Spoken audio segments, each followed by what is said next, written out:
please, everyone, give a warm welcome to our Mythos, our mythical mod, Mythanta. Hello! Oh. Yay! I'm so excited to have you here. How are you today? I am good, thank you. How are you? Yay! Blast Yes. egg. I love the backdrop too. Looks really good. You're in your wild, natural habitat. I am in my natural habitat, yes. We're going to get the As candid you know. Mythanta. You do get the candid Mythanta, you know. I live out here in the bush. Comes and visits occasionally, so that's when she becomes bushed egg. It's true. It's true. All right. So your name is Mythanta. Yes, I'm correct. I'm writing a profile. Oh. How old are you? How old am I? I am 28 years young. Oh my goodness. How's it feel? Technically I'm 128, but people get freaked out by the 100, so we just cut it down to 28.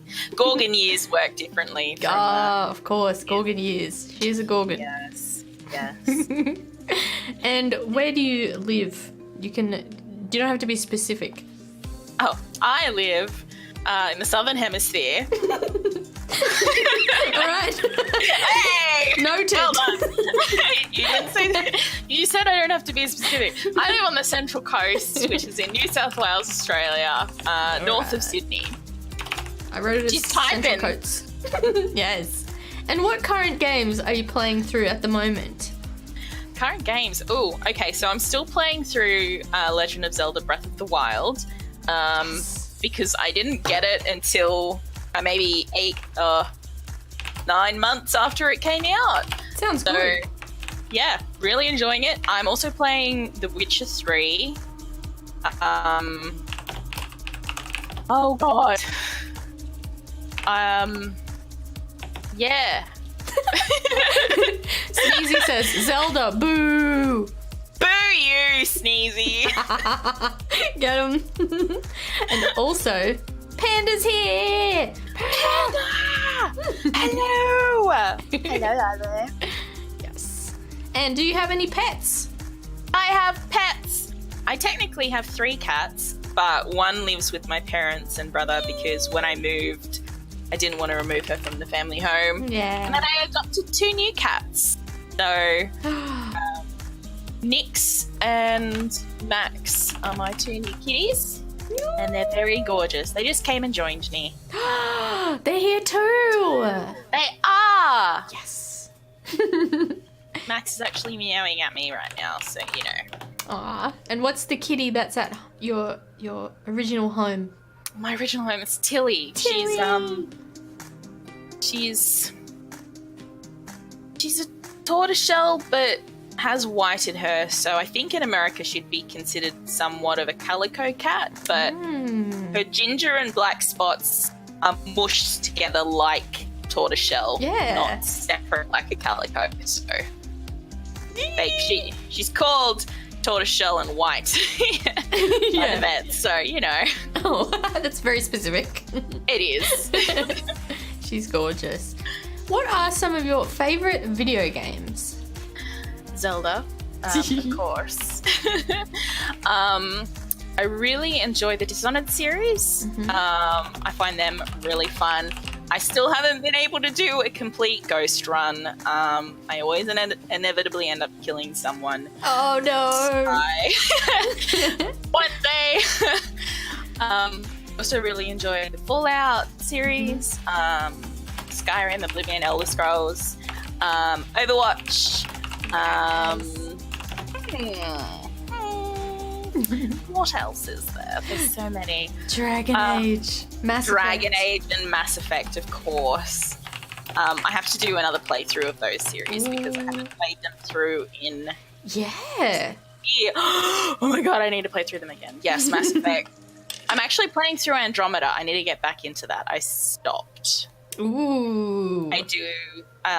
I'm enjoying it, even though there was a lot of backlash. Yeah, I quite enjoy it.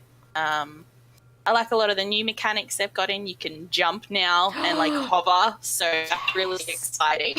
Good. So yeah, there's some of my favourite games. Good list. I love it. Yeah. And what are some of your loves and passions outside of gaming? Oh, my loves and passions. I love reading. I've always been a big reader. And writing. That's what I'm studying. I'm a big nerd. I love dancing and singing and music. You are a beautiful singer.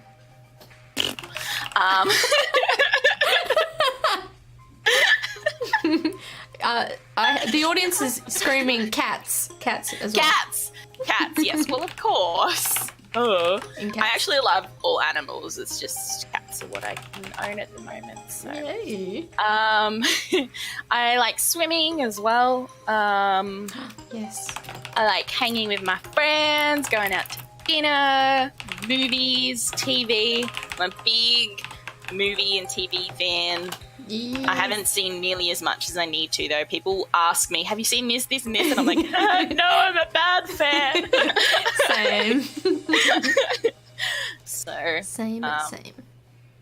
and then just, yeah, friends and family are a big part of my life. And I love giving to them and supporting them, and that makes me feel good. So, yeah. Oh, Nick has joined me. You can't see him, though. Oh, he needs a face rig too. He can just have a cam. He doesn't need a face That's rig. true. He's beautiful the way he is. Oh, so are you. No. I need the face rig so that my snakes don't turn everyone to stone. So, Good point. Yeah. Good exactly. point. Yeah. Will there be a dance stream? If I ever get a Just Dance, yes, there shall. Oh my god. Can I join? Of course, please do. Oh, Taz says, the day the face rig breaks and it's just you sitting there, will you do a name reveal? That would be great timing. It would be great timing. Yeah. I have promised a name reveal in the past. Yeah. And then I let it slide. And then Taz remembered when he was drunk. He was like, hey, when's this name reveal coming, Missy? Like, I don't know what you're talking about.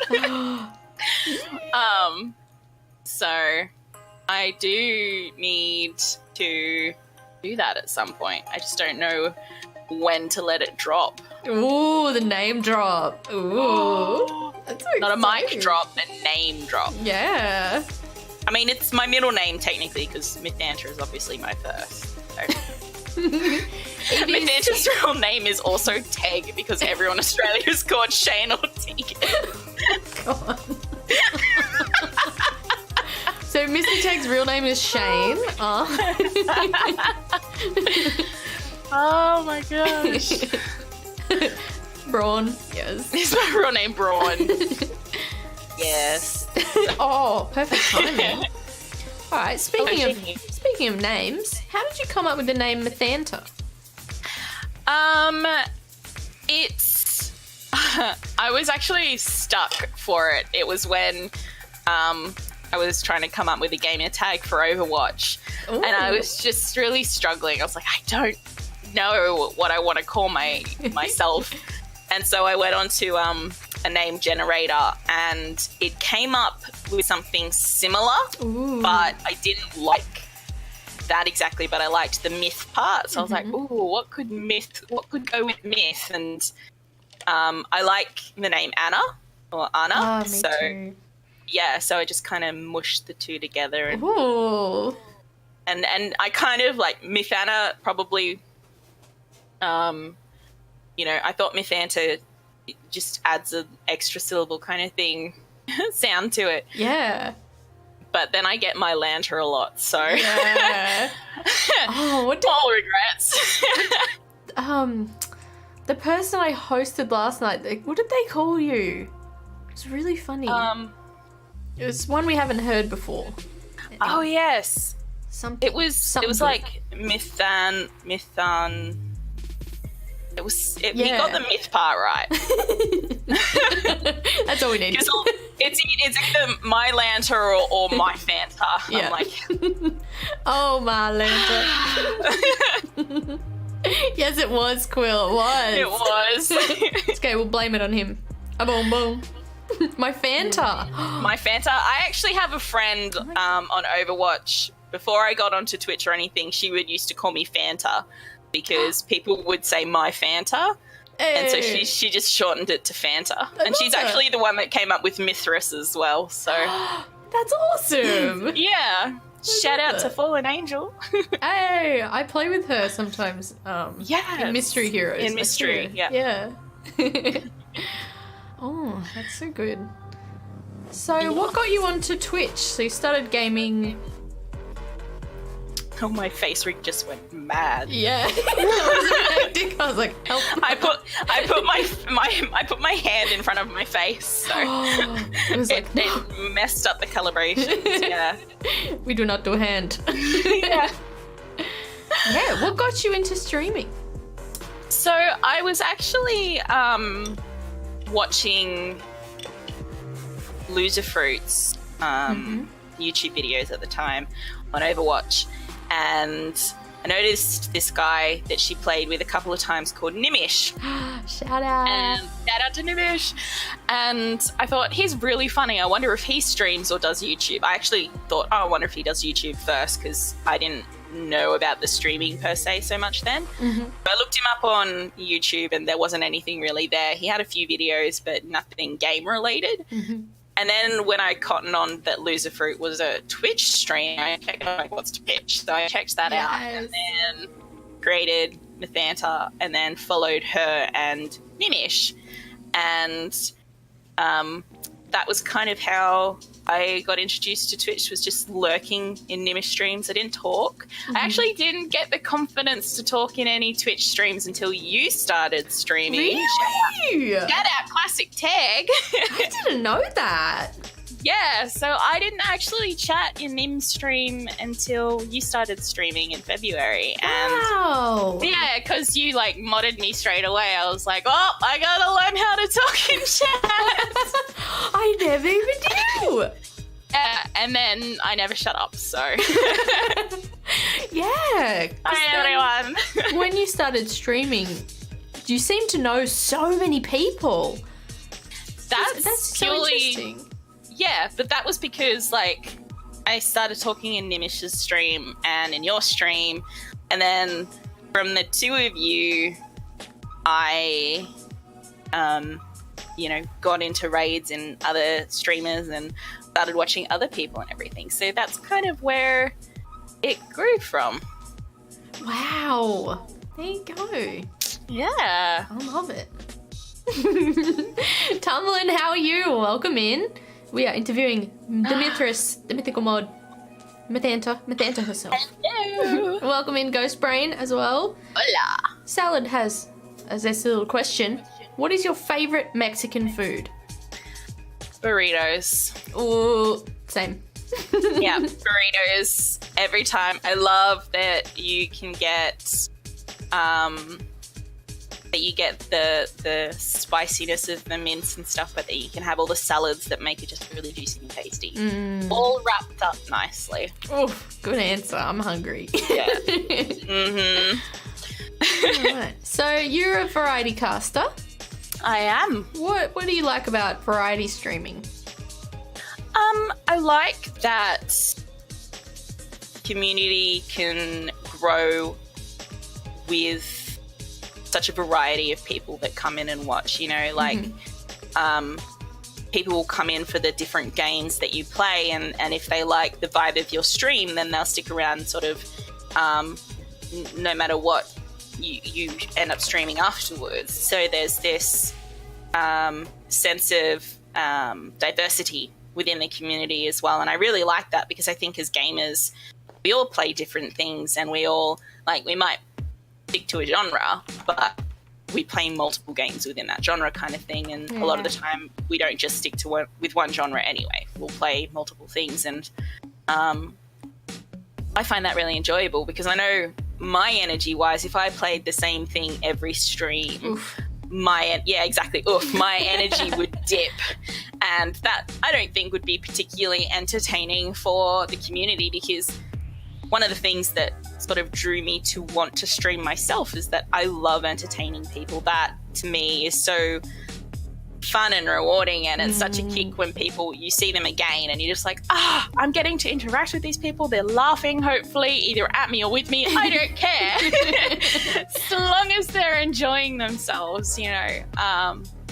That's what I want, and it makes me feel like I've done something good. Because I know a lot of us who use Twitch and game, we have things going on in life that we, you know, just make us feel a little down, or we use it to escape and feel good and have fun. And so if I can entertain and provide a safe space for that, then I am happy. Oh, I love that so much.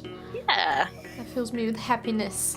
Yay. All right, I'm just going to copy everyone's questions and then we'll ask them at the end. Alrighty.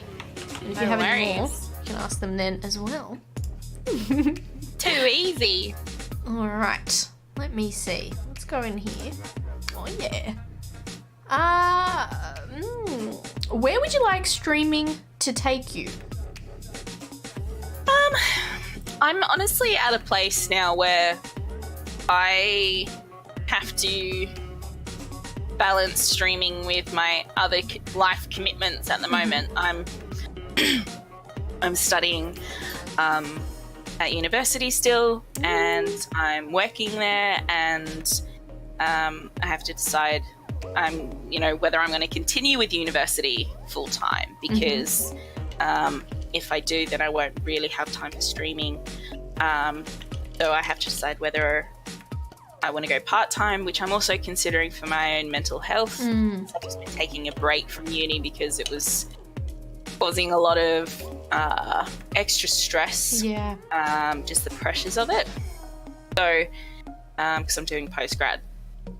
So, but I'd like to continue to grow and travel with it, you know, and go to conventions and meet awesome people and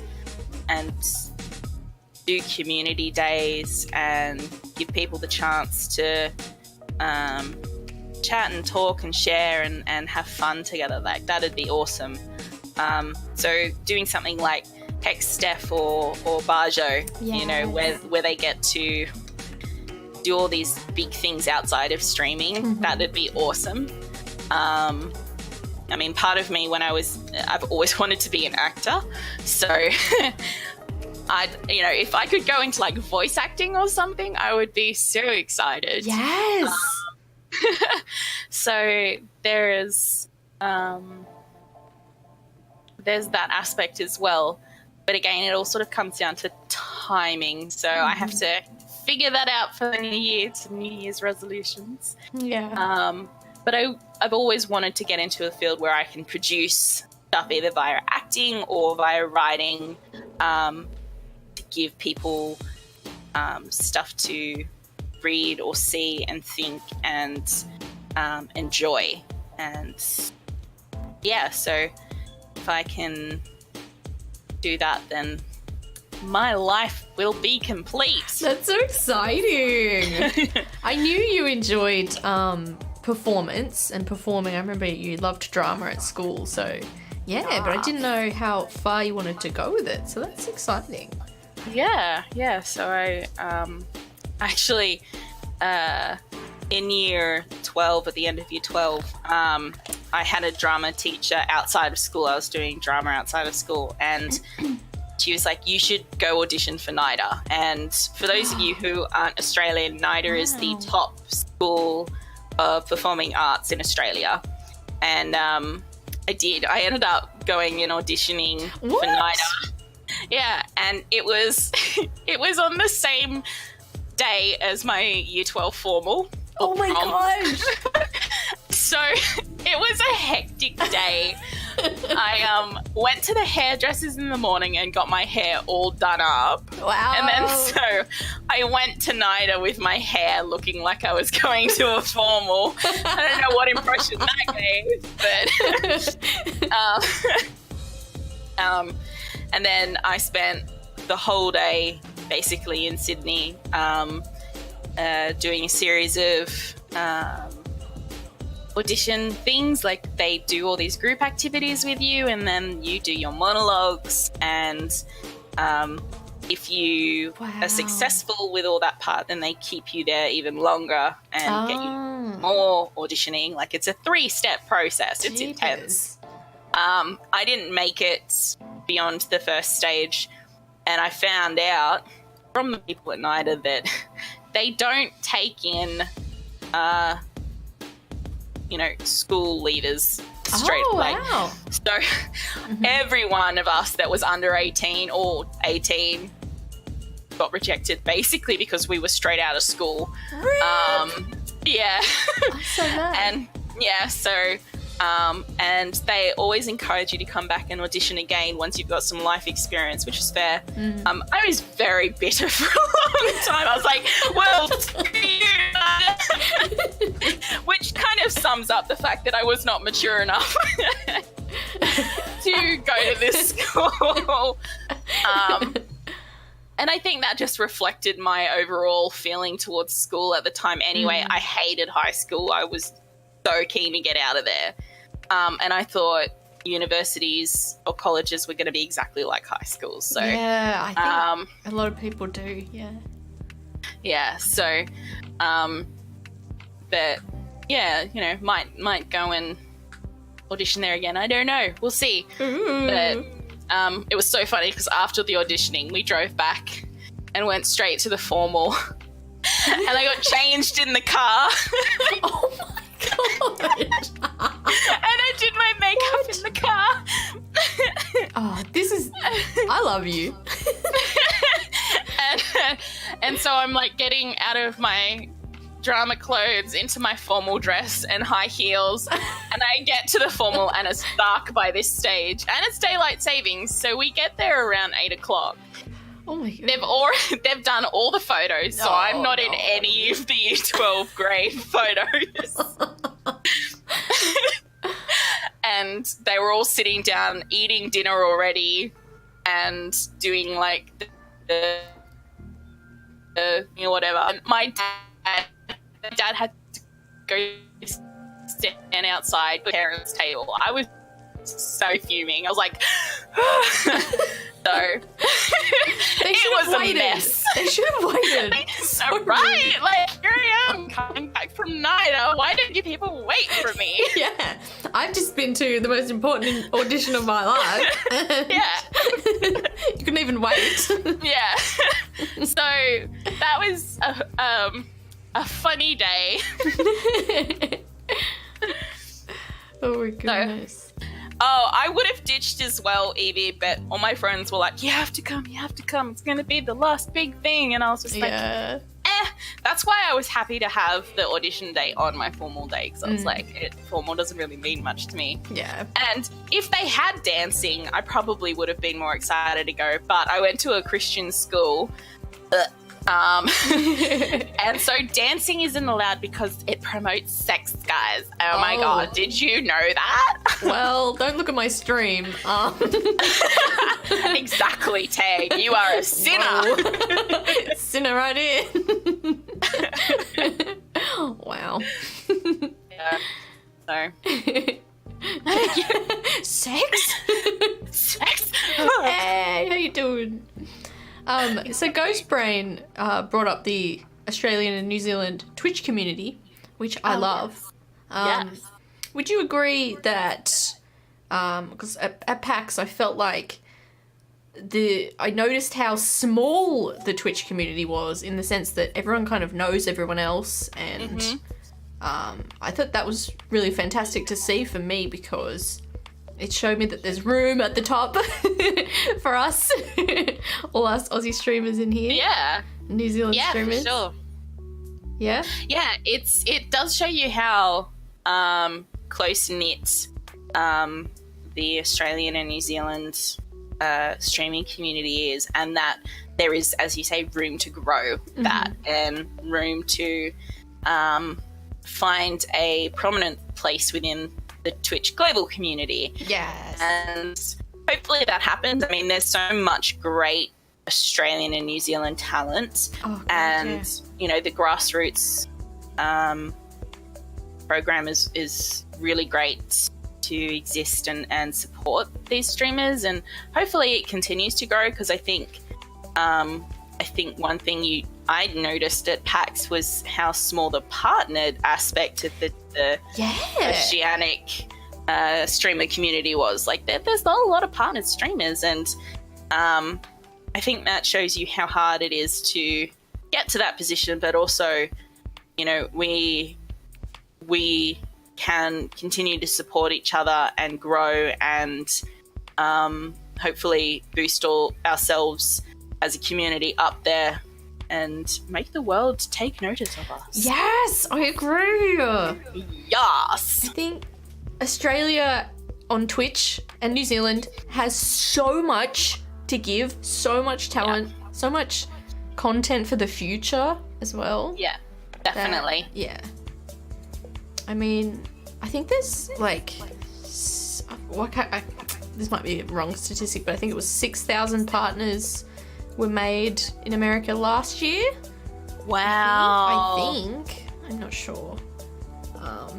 That's a big number. But yeah, I don't know if it would even be half here. Probably not. I think it's way under that. Yeah. No, So it just shows you that we're ready to take up that space. Yes. Let's go. Oh, three New Zealand partners. 3-ish.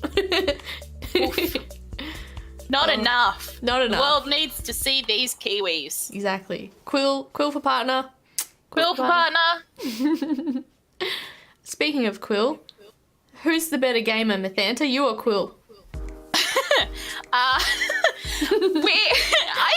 think that's a hard question. We've grown up playing different games. Like, Quill's grown up with PlayStation. I grew up with Nintendo. And yeah, I've been doing it longer than Quill, is the other thing. Like, I've had gaming on my computer a lot longer than Quill as well. So in terms of time, that just happened the way it does. But Bill has so many amazing skills that I definitely don't have. You know, she's great at the networking and how to use all the platforms, and she's just oozes confidence. She's really inspiring that way. So, you know, whether I'm better at games or not doesn't matter, because she's got the charm. Damn, that was a really good answer. I was hoping to stir some conflict and spill the tea, but wow, Tag. You took it in a very rewarding direction.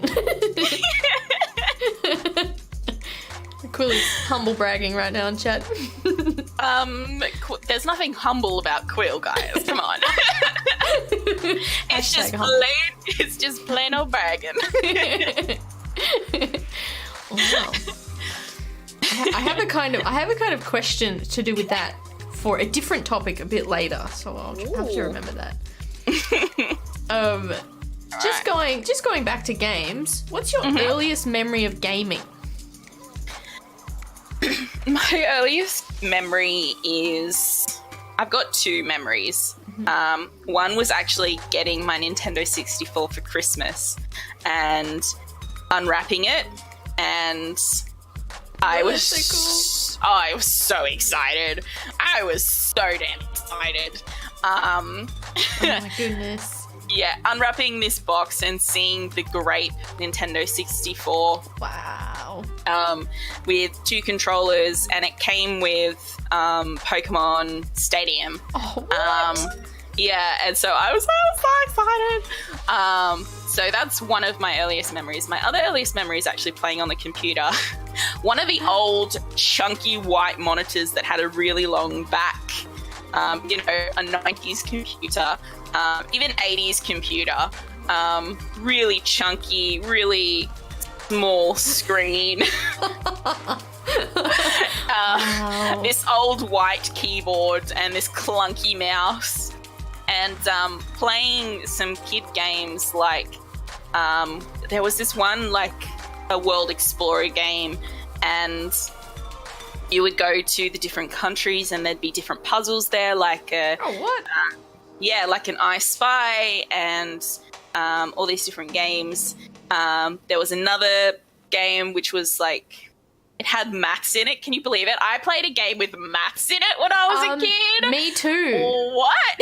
I played this game called Math Rock. Wow. It was just maths. Rock. Yeah. It doesn't rock, in my opinion. No. Well, it does. Just we can't do it. Yeah. So, and I remember this game like where you had to answer questions about the ancient Olympics, and then there was this one. It was like a pack of DK. You know those books, the DK books that are like educational but fun, kind of history and all different subject books. You remember those? Very vaguely. Vaguely? Very vaguely. Well, they had like this series of games, and this was another, like, it came in a pack. And there was one of the human skeleton as well, and the character that spoke to you was just a skeleton, but then you had to put all the organs back in the right order and put all the bones in the right... Yeah, so... And then there was another one that was like a polar bear game, Save the Polar Bears or something like that. So I have these very early memories of playing on the PC, these children games. And then moving on from those was Age of Empires. Original Age of Empires and all the cheats. Big Daddy was one of the cheat names. Big Daddy. Yeah, Big Daddy was one of the cheat names, and it was a car that you could go around and just destroy everything with this car. Photon Man was another of the cheats. So, wow. I think like pepperoni pizza was one of the cheats for increasing your food stock, and then there was like wood stock. I think was the one for increasing your building resources, and then what was coinage, I think, was for your money. Like, I knew all cheats back then. Death Unbound's just come in. He says, original Age of Empires? Is that the game? Yep. Yes. Yep. Correct. Oh my gosh, there you go. Yeah. Wow. I'm impressed you still remember the cheat codes. Yep. I had really them I had them on an old Microsoft 93 or 98, 93 document. Showing my age. Oh my gosh. I can't remember if we had 95 or 98 now. That's sad. Oh, wow. Yeah, I used to play a lot of random PC games as well, like you mentioned, like with polar bears and stuff. I wish I could remember what they were. I know, I can see the game so clearly in my head, but I can't remember the titles. It's so annoying. Oh, it's so frustrating. It is. It's so frustrating. Oh my goodness. Oh, here we go. Taz says coinage, pepperoni pizza, quarry, and Woodstock. I got them right. Yes. Oh my god. Look at me go. 95. Come at me. Tomlin got Age of Empires in his Nutri-Grain. That's awesome. I wish I did stuff like that still. Yes. Games are so more expensive, I feel, though, than what they used to be. Yeah. I have a memory of my mum playing this game that I always wanted to be good at, but I was terrible at because it required more strategy, and as an 8-year-old, I did not have the patience for strategy. And it was called Age of Wonders. Oh, and that sounds fun. Yeah, it was like a fantasy game where you had to build up your township and then go and like spawn soldiers in and go and do resource farming and stuff, and then you would go and attack the AI opposing cities. Oh wow. But it was all fantasy themed, unlike Age of Empires, which was all historical themes. So yeah. Death is fangirling hard for this game in chat. Yeah? Oh, Yeah. Death! That was your childhood game? Dude, you grew up old school for a youngin'. Yes, Age of Wonders. So Age of Wonders, the original, then Age of Wonders 2 and Age of Wonders 3, which was called Shadow Magic, I believe. Mm-hmm. So my mum had all three of them, and she loved them and beat Gosh. them. And I loved creating. They had map builders. You could build these maps, and because it was fantasy, I loved building all these maps because they had things like Jinn and dragons and all these mystical kind of creatures in it. And so I would design maps and build maps, but I couldn't play it for shit. Oh my goodness. I'm writing this down because it sounds actually amazing. It is. You'd probably be really good at it. It's like the top-down view, so all the player characters are really quite small. I still have the discs if you wanted to borrow it. Ooh. I'm not sure if you can get it on Steam. Can you get it on Steam? Yes. Sure. So yeah, it's might be up to you. You it might be your kind of thing. Yeah, I'll definitely check it out. You can get it on Steam. Oh. Ooh. You can. There you go. Exciting. Player characters are small. Wow, Quill. Wow. Well, then you'd be good too. Yeah, Quill, I was going to say. Quill would also be in that. The best kind of shade is the one that you throw that you can also relate to. So, props to Quill. I appreciate it. Quill is great at throwing shade. I love you, Quill. Me too. All right. So, what do you love about streaming? Oh, We man. kind of already covered it, but Quill roast. got him. Get him. I really enjoy interacting with chat when I'm streaming. So, I love that I can be silly when playing it. I love that I can be serious when I'm playing it, and people will give me proper advice, or they'll just be silly with me. You know, I really enjoyed playing Frambo recently because I could do all the voice acting for it. Yes, you were so good. I really enjoyed that. I kept forgetting what voices I'd done for each character, so it changed a lot. It happens. But I really enjoyed that. And then something like The Witcher, which is highly the story is very constructed. The characters all have their own voices and backstories and everything. So I just like sitting back and sort of enjoying the stories, but also poking fun at it when you can, because you just hear some of the things they say and you're like, well, really? I like making a lot of death noises. People who play Overwatch with me know that. You are so good. So good.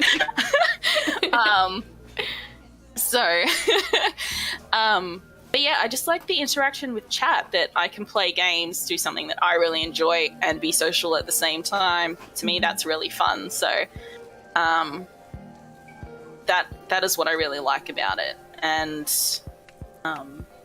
you know, whether people are just sitting there lurking and chilling and enjoying it, or whether they're participating in chat, either way it makes me happy, because hopefully I'm giving back something to them that they like and enjoy and can I don't know, relax to, or just zone out to, you know, have it as background noise. Hey, that's all good. Yeah. I know I have Twitch on a lot when I'm doing things, so like especially cleaning. Same. Helps me clean a lot. Yeah? yeah, same. I have it on, well, I'm doing all sorts of things, but you know, so yes, I'm the same. I love it. It's almost like a productivity tool for a lot of people, I think. Rude, Sneezy. Absolutely. Had me on mute. How dare you? It's time for Sneezy roast. Everyone gets roasted. Yeah. Here he was last night saying he missed my voice when he had me on mute the entire time. The truth comes out. Yeah, Yes. it's stolen. Yeah, I love having streams on in the background while working. You're all masochists. You're all masochists. Me next. Yes, go play Zelda if you want a good time, or talk to Sneezy if you want a lewd time. There you go. There you go. Roast complete. Roast complete.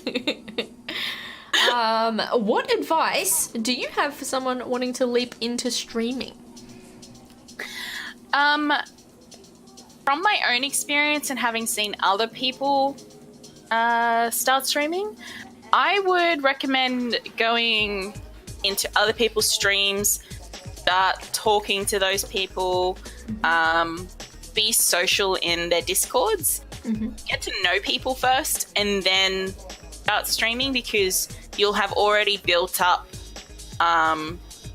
a awareness of your presence in other places. Yeah. And so if people already know of you, like, oh, you're a cool person, I talk to you all the time in this person's Discord, I'll check out your stream, then you've already got a good sort of starting foundation to begin with, because it is disheartening when you're streaming and you've got 1 or 2 viewers and it's like, oh, is anyone going to come? I swear I'm good. Yeah. So it's a good, even if it's 5 people in there that you've met from other streams, that is something to give you that little bit of extra confidence, oh, look, someone's turned up, and you're going to make friends out of it. You're going to meet amazing people. So it's a win-win for you, and hopefully a win for them as well if they enjoy your content. So doing that, I mean, you can always go cold and just go straight into streaming. That's not been my experience, so I can't really comment on that. Yeah. Because I sort of entered Twitch purely as a viewer first, and then I was like, oh, maybe this is something I could do later on the track. So, but definitely staying active and talking in other people's streams and everything is good for your own well-being, because it's really easy, and this is something that I've heard a lot of streamers talk about at PAX, it's really easy to become obsessed with the numbers and, oh, I only had 8 viewers today instead of 14, and you feel really low at that. So because it's so easy to get focused on the numbers of how many viewers, it's important to remind yourself these are people that you're engaging with, and they have their lives. So don't put too much pressure on yourself about the numbers, because That's right. It's that kind of mentality that will have a negative impact on your well-being. So I think that's great advice. Well, it's from experience. Yeah. Where I was like, oh, I'm a shit streamer, I should give up now. I'm not growing, and I'd compare myself to all these people, and comparing never works. It's always a bad thing to do. You need to find your own groove in life, and in streaming, and stay true to yourself. If this is a kind of game you play that and enjoy it. If you start playing games that you think you're going to do well but you don't enjoy, it's going to be noticeable, because it all comes down to the streamer's vibe and personality, and reminding yourself that not everyone's going to like you, because that's life. You can't get on with everyone in the world. You're not going to like everyone in the world. Not everyone's going to like you and your content either. That is okay. You aren't out to please everyone. You're out to enjoy yourself, and that way other people will enjoy it as well. So be kind to yourself, persevere, don't give up. If it's something you really want, check in with yourself, check in with other friends, and yeah. I agree wholeheartedly. Hey, bye Sneezy! Bye, Snizzer! Have a good time at work. Yes. And Death makes a good point too. If you don't enjoy streaming, don't force yourself to do it. Exactly. I think if it's not something you enjoy, then there's literally no point. Yeah.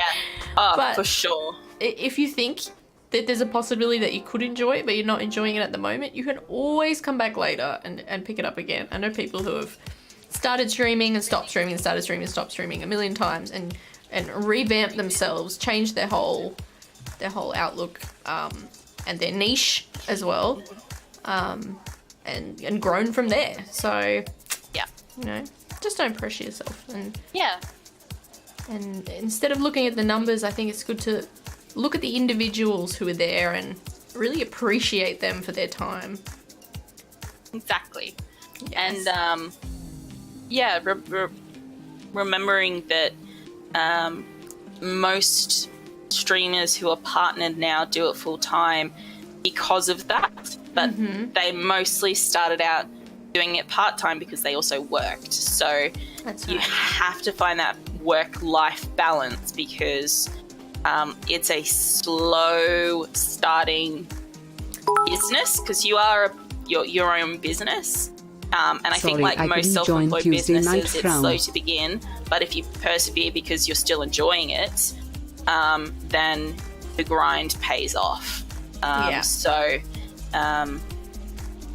being kind to yourself and checking in, making sure you still enjoy it, that is integral to being a growing and successful streamer.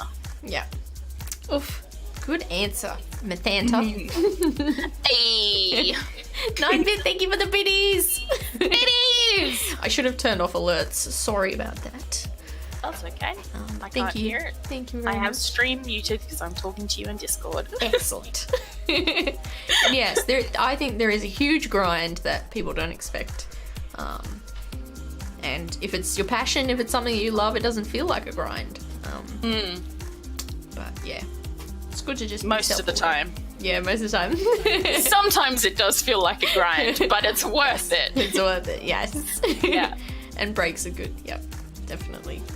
Just like holidays, you know, gotta take time to keep your mind fresh and happy. Yeah. And as Quill said, even if you are doing it full time, you need to take a break, otherwise you'll burn out and grow to hate it. Yeah. Exactly. Yeah. One of my favorite YouTubers said she was doing a live stream and it was actually Jane from Outside Xbox who we saw at PAX. Yeah. They were asked a question about work, and she said, "We are very lucky in that we get to do something we love every day for work, but it is still work. So you still need to give yourself permission to take a break from work and take holidays and not feel guilty about that, because just because you're doing something you love doesn't stop it being work, because there is that burnout factor and you don't want to start hating work because you are in the lucky position of enjoying it. So it's all balance. Yeah. And you don't often see it coming either. When it's your passion, something you love, and it doesn't feel like work, all of a sudden you feel yourself burning out and you're like, what is happening? I don't understand. Yeah, definitely. Yeah. Exactly. I got that with writing. It happens. Yeah. Fortunately. So how do you find the work-life balance? Work-life streaming balance? Well, as I said earlier, I had to take a break from university, so it is a work in progress. Yeah.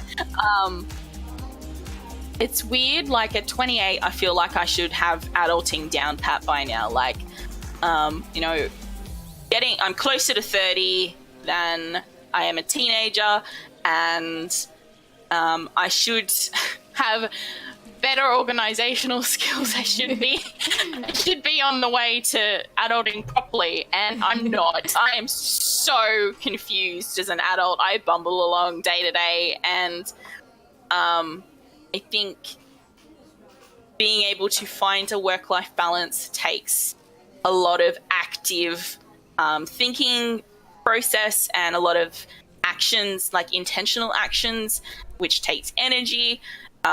So you're often left tired. So I have a psychologist that I see, and she helps me so much. And I think everyone needs a support person in their life, whether it's a psychologist or a close friend or a family member or a counselor, to just let them offload and help find that sense of direction again, because life and everything in life can be so overwhelming, particularly when you suddenly make that transition from teenager to adult, and you're supposed to know all these adult skills, and it's like, but school didn't teach me how to adult. School didn't teach me how to do taxes, or how to figure out how to get a mortgage, or it didn't teach me these things. I have to stumble through that myself. So it's definitely a work in progress in terms of work-life balance. Yeah. So relatable. If chat is feeling like me at the moment, I'm just like, yeah. Everything is saying, yeah. Yep. I think there's this misconception that by your 20s you're supposed to have everything down, and then you're coming up on your 30s and you're like, oh, but by my 30s I'm supposed to have everything down, and then everyone in their 30s is like, I don't know what I'm doing either, and then I think maybe nobody knows. Yeah, Maybe I feel like that's that. Like, I have friends that have children that are my age. So I have friends that are my age that have children. The children aren't my age. That is weird. And I'm here thinking, how the fuck do you manage children? I can't manage myself. I'm a child. Yeah. So, I don't even have that pressure.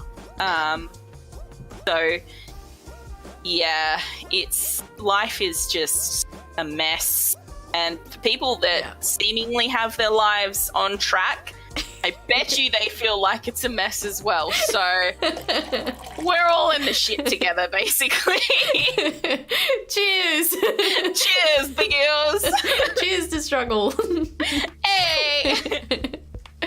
Same, Evie. I will take all the fur babies. No human flesh babies, please. Oh dear. Not keen right now. No. Welcome to the shit. Exactly. Fleshlings. What an endearing name. Yeah. It's accurate. It's accurate. Okay. Do you feel there's a stigma around girl gamers? Yeah. Yeah. Duh.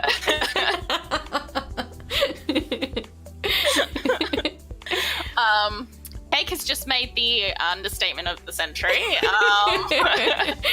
I purposefully wrote it like that. I put the quotes in and everything.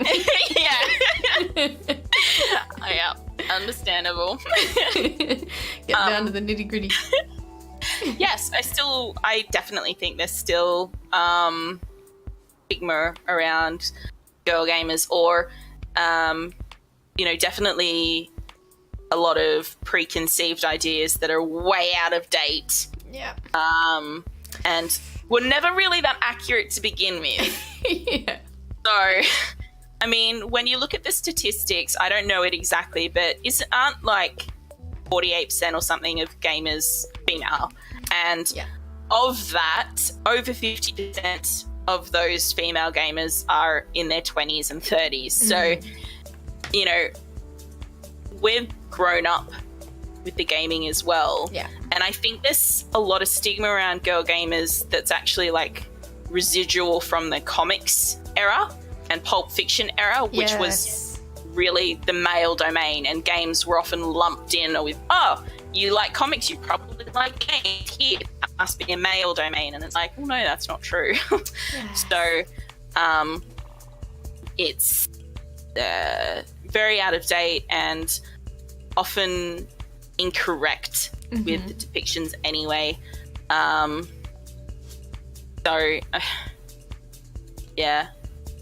feel like it's the same with sports in general, whether it's e-sports or physical sports. There's always been female interest and female participation and a large amount of it, but it's never been in the media's attention. So the notion that girls don't do it continues because it's not in mainstream media. It's like when you look at Channel 7 and Channel 9 and Channel 10 and all the sports that they televise, they're all male. Yeah. There are female sports as well, but do they televise them? No. So mainstream media,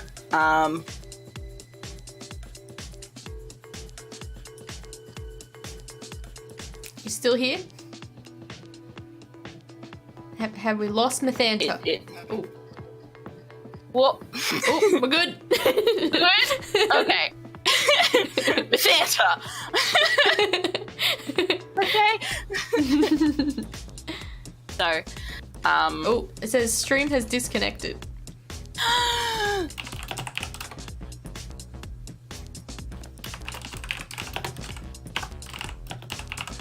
Yeah, me too. I've got the spinning circle of doom.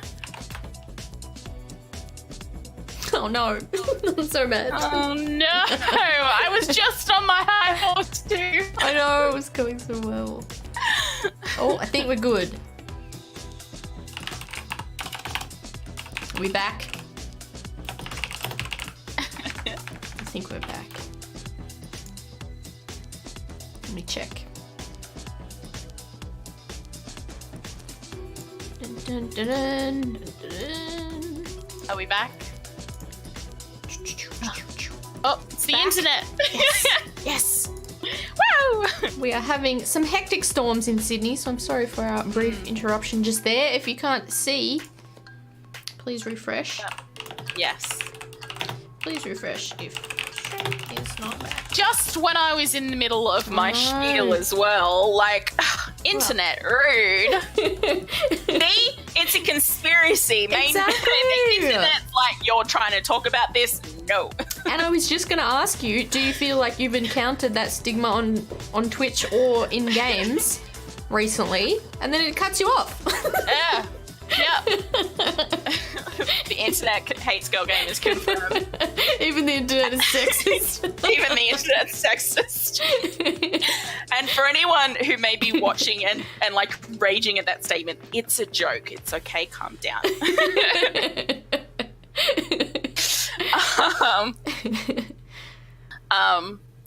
Yes. Even though I think I've encountered less of it because I don't use cam. Because I don't use camera, I don't have my face up there. People have to click in and hear my voice to know that I'm a female gamer and streamer. Yeah. And so I think that's a lot of effort for trolls that are looking for easy marks and easy hate. So I've encountered less, but in general, social media, massively, you know, there's this notion that female Twitch streamers don't have to work as hard. Which... Excuse me. Well, I died. So it's killing Tag. Oh, us titty streamers out here, we're struggling. Yeah, struggling. I think... I lost my train of thought because Tag started dying on me.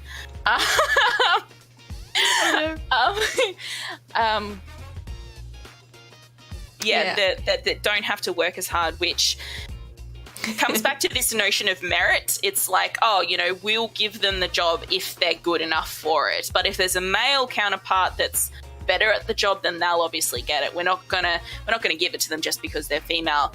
The whole merit myth, yes, it is a myth, is part of the discourse of patriarchy, and patriarchy hates men as well. It's not just women. That's right. So it's about keeping people in their place and keeping the status quo, which hurts everyone in the long run. But women in particular, particularly women of colour or queer women, any sign of difference, you are going to get extra stigma for, and it's so. When it comes to female streamers, you know, getting an easier job, it's not because they'll have to deal with those more trolls. They have to deal with that in their everyday life as well. And then they come on to stream and provide entertainment and have a good time, and then they're faced with hate. Yeah. It's just a constant battle. They have to be better at the gaming, you know, otherwise they're just labeled bad games, like, oh, you're a girl gamer, you can't play, you can't be good, go back to your support healer role. And it's like, what? So so it's this whole false stereotypes notion that keeps everything status quo. I mean, one of my favorite quotes at the moment is, if you've never been oppressed before, having other people want and demand the same rights that you've always had suddenly feels like oppression. Your rights aren't being stripped away or taken. Your status isn't being taken away. It's just everyone's trying to be brought up to be equal. So that feels like oppression when it's actually not. It's the same with streaming. It's like, you know, when you look at all the top streamers, I don't know how many it is until you get to the highest female, but there are a lot of male streamers in front of her in terms of numbers and statistics. So even asking for 50-50, top, you know, out of the top 50 streamers, 25 of them are female, 25 of them male, that feels like oppression to a lot of people, even though it's equal. So, all because of merit, the merit myth.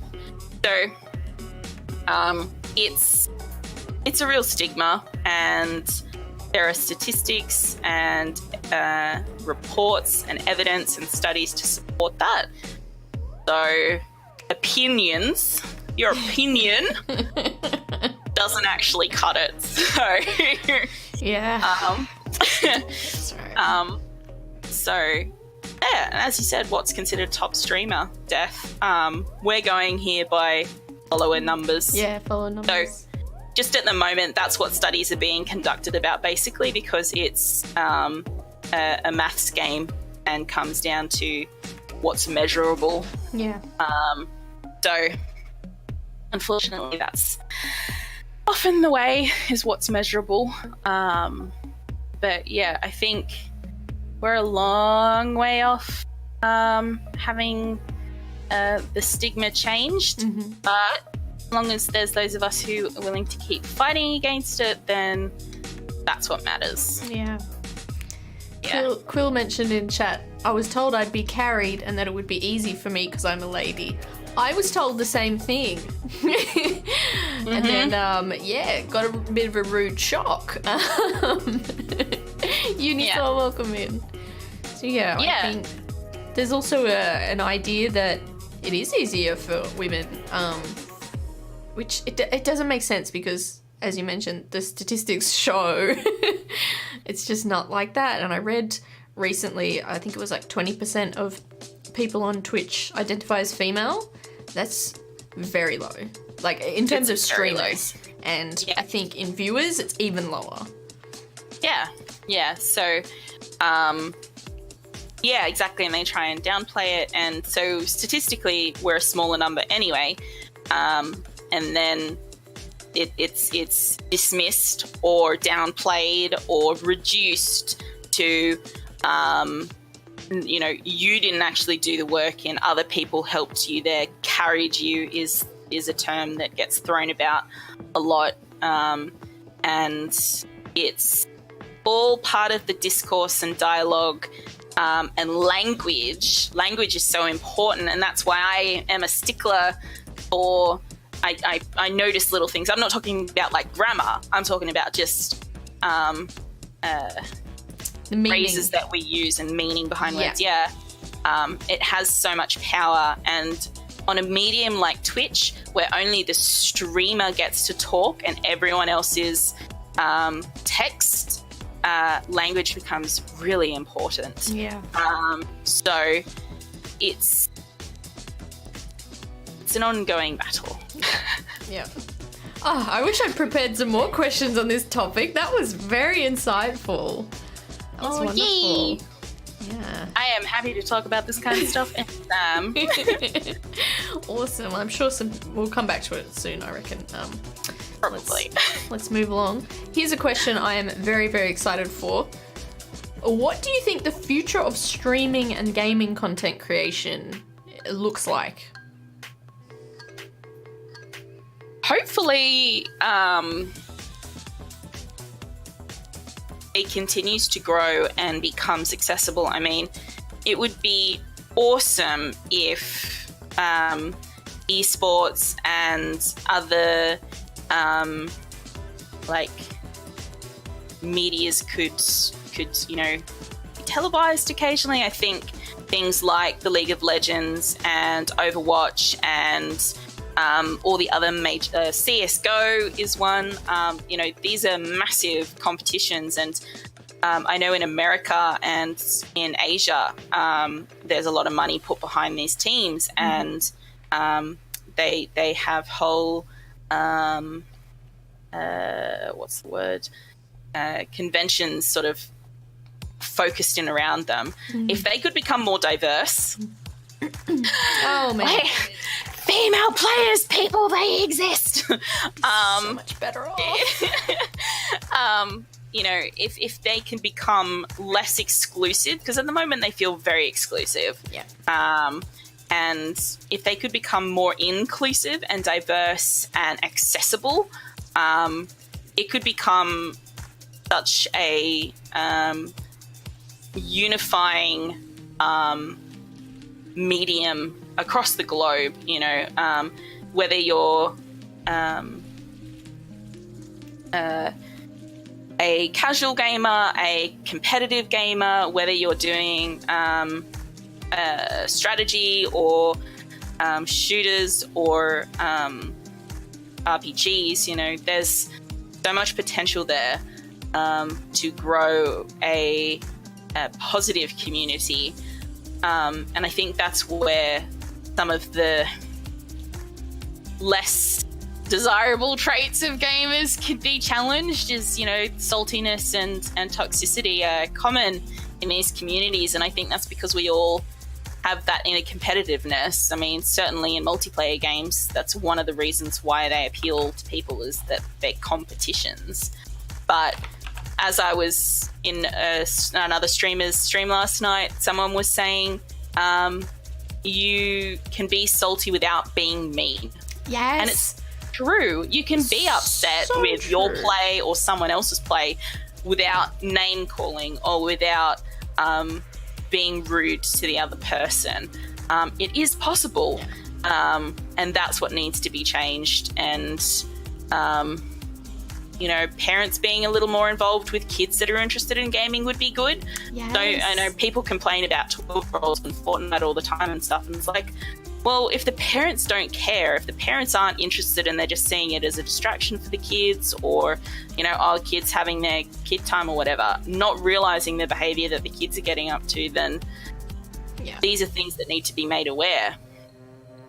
Because you can be upset and still be a decent human being. It's not a hard concept. Yeah. But gamers, I think, sometimes some of the worst offenders when it comes to being rude and to other human beings. That can be changed, because I know, having grown up playing sports, swimming and basketball, competitiveness is something that I've always been a part of, and I've always had. But team sports, in like the basketball, we were never encouraged to be rude or toxic to the other team, whereas in esports it seems to be an accepted norm, and to me that's just like, whoa, what? Yeah. So there are things that need to be challenged, and I think something like Twitch, where your behavior is on display, is a place where it can be challenged. But it does come down to the big people setting that example. So yes, it's a tricky situation. But I went on a tangent. I do that, you may have noticed. That's perfect. That's fine. But ultimately I would like to see it, I would like it to sustain its popularity. I don't want it to suddenly, become less popular or to dwindle. I'd like it to stay around, because I think it helps a lot of people, and it provides community access and shared passions and stuff. So I would like Twitch to continue to grow, and other streaming mediums to grow, so that people will always have something like this. Yeah. Perfect. Me too. That would be amazing. Raywen, thank you for the question. I've put it in for the end. We're going to have audience questions at the end. So if anyone has a question, please all let me know. And I'll put it in my little document here. Also, a welcome in Acid and also DB and anyone I missed. And Unisaw, a welcome in. We have Mythical Mythanta in the hot seat. Welcome. Yes. Yeah. Well, let's move on. I'm very interested in hearing a little bit more about your writing. Dun, dun, dun. Bum, bum, bum. Do you want to tell us a bit about what you write and your background in writing? So, I have always been a storyteller. From when I was little, my dad used to read to me in bed, and then if I didn't have a new book or he didn't want to reread a book again, we'd make up our own stories. Layla! Oh yeah, thanks. Actually, one of you. I missed the tag. I got the Bicky. What the Biggie? Thanks. Hi, miss. Hi. Please go on, please. Yes, he's keeping her sustenance going with sustenance. I get 2 crackers with cheese. Cheese is important. The cheese makes it. Yeah, I'd always tell stories with my dad. We'd often remake our own versions of fairy tales. I have this distinct memory of a particular Red Riding Hood and how we changed the story. So awesome. I've always loved stories and storytelling. Mm-hmm. And throughout school, primary school and high school, we had assessment tasks that were creative writing, and I always loved writing stories. That was the best kind of assessment task. But I didn't get into it properly until year 12. Oh, really? Yeah, I was supposed to be studying for the HSC, which is the final exams for New South Wales students in year 12.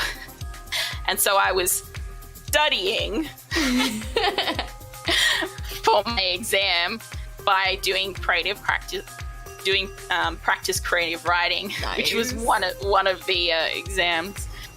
And I may have really liked an idea I came up with and continued to study for this exam by beginning my first ever novel. Wow. It was great study because I didn't end up using it for the exam. Wow. And yeah, so I wrote my first novel then, which I had read, and I apologize in advance to everyone. I was reading Twilight at the time. Oh. Twilight Saga. It's out there now. I read it, and at the time I liked it. Oh God, what happened? Don't worry, I was the same. But I didn't like it enough because when I started writing this novel, I was gonna in my head I was kind of going, I'm rewriting Twilight to be better because I hated the way she wrote Bella and ended the saga. So, me too. I was like, I'm going to rewrite this and make it so much better. Yeah, I'm going to fix this. So, it's so bad it's good. Exactly, Evie, exactly. And so I started that. I never finished that novel. But while I was writing that, I came up with another idea. And I started writing that novel. And I actually finished that novel. It's about 90,000 words, nice. Or 85,000 words, which is regular young adult fiction publishing length. So I was like, oh, look, I have a whole novel here. I can get this published. So I haven't yet. I submitted it to one agent, and then she was like, I'm sorry, I don't represent this kind of fiction, but here is some, feedback because you could get this published. And then I never pursued it because I was too afraid of rejection. Oh, no. One of my big fears in life.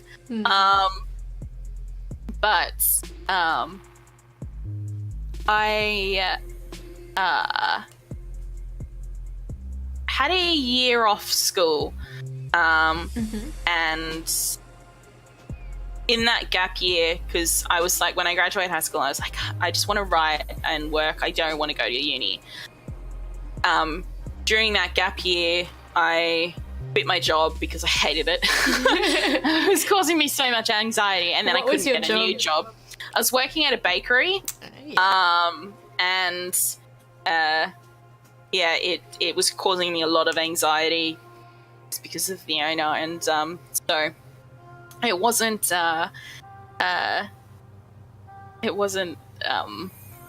great, and so I quit, and we moved house as well. I was living with my parents at the time. We moved, and so I was like, oh, this is a good reason. I didn't have my license at the time. I can't get to work from where we're moving from, and then I couldn't find another job, and so I was like, what am I going to do with my life? And at the time, I'd received so around August, September of 2009, I received a letter in the mail saying, so we saw you applied to our university but didn't have the required grade to get in. Have you considered doing our bridging course? It's free. And I was like, hey, it's free. It's something to do with my life. Let's do it. And so 2010, I started this bridging course at the university, and that is where I met you, dear Tegan. Or should I say, you met me, guys. You guys wouldn't know this, but Tegan was the shyest person I had met in my life when I met her in 2010. She was so shy. Take the crown. And yet, she was the one who walked up to me. I'm there waiting at this orientation day. There's a crowd of people. I'm there by myself on my flip phone because I was super cool. I don't remember that phone. I was on my Sony flip phone. Wow. Playing Snake. Wow. I'm super cool. And she walked up to me and goes, hi, my name's Tegan. Are you here for this program? And I was like, yeah, I am. Hi, nice to meet you. I'm so-and-so. And I said my name, not so-and-so. Hi, I'm Mythanta. Not yet, but I will be. Yeah, exactly.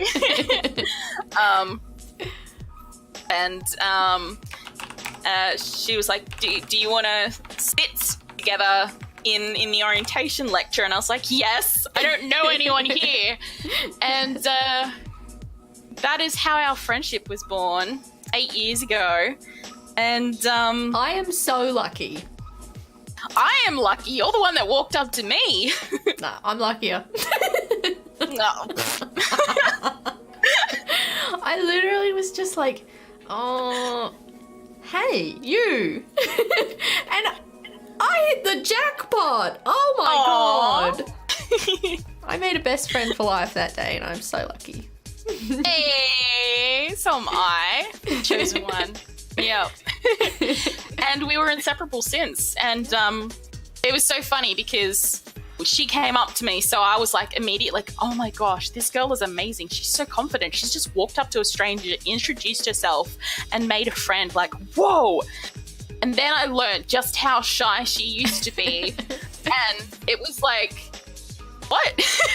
But you did this. How can you be socially anxious? What? And then she skipped her first assessment that was a speech, and I was like, well, I see. see. And seeing her now is like this is what I glimpsed when she walked up to me that day. This is who she was meant and is now, you know, this is who she's going to be. And I got a glimpse of that the day she walked up to me, and now she's like full Tegan and full Teg. She has embraced the Teg and is amazing as you see and know her today. So it was wonderful to see her grow and being honoured to be along her journey with her. And so this turned from writing story to friendship origin. I love it. I'm supposed to be reining this in, but I'm getting a bit too sappy. I love it. Yeah. So during this bridging program, we did some writing courses, and I learnt how different university was from high. And I actually really enjoyed my time there, met people that were like-minded and had similar passions like Teg. And then I went on to do my Bachelor of Arts in writing. This is adorable. And I got to keep doing it there, and it was a lot of fun, and I grew and learnt, and hey, 200 bits, Taz! Thank you, Taz. Oh, also, new bit alert, by the way. You would have just heard.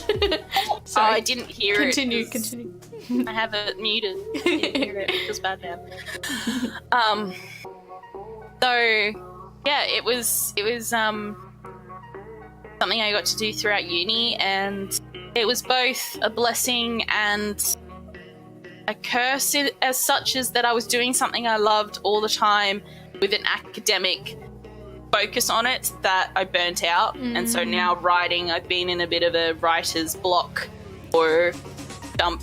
I know some people don't like writer's block as a term, but it's been a bit of a struggle in recent times because I'm still studying it. So it's something I need to reignite my passion for. So going back over my old manuscript now, people are like, you need to get this published. And I'm like, but it's crap. And they're like, no, it's not. Get it published. And I'm like, okay.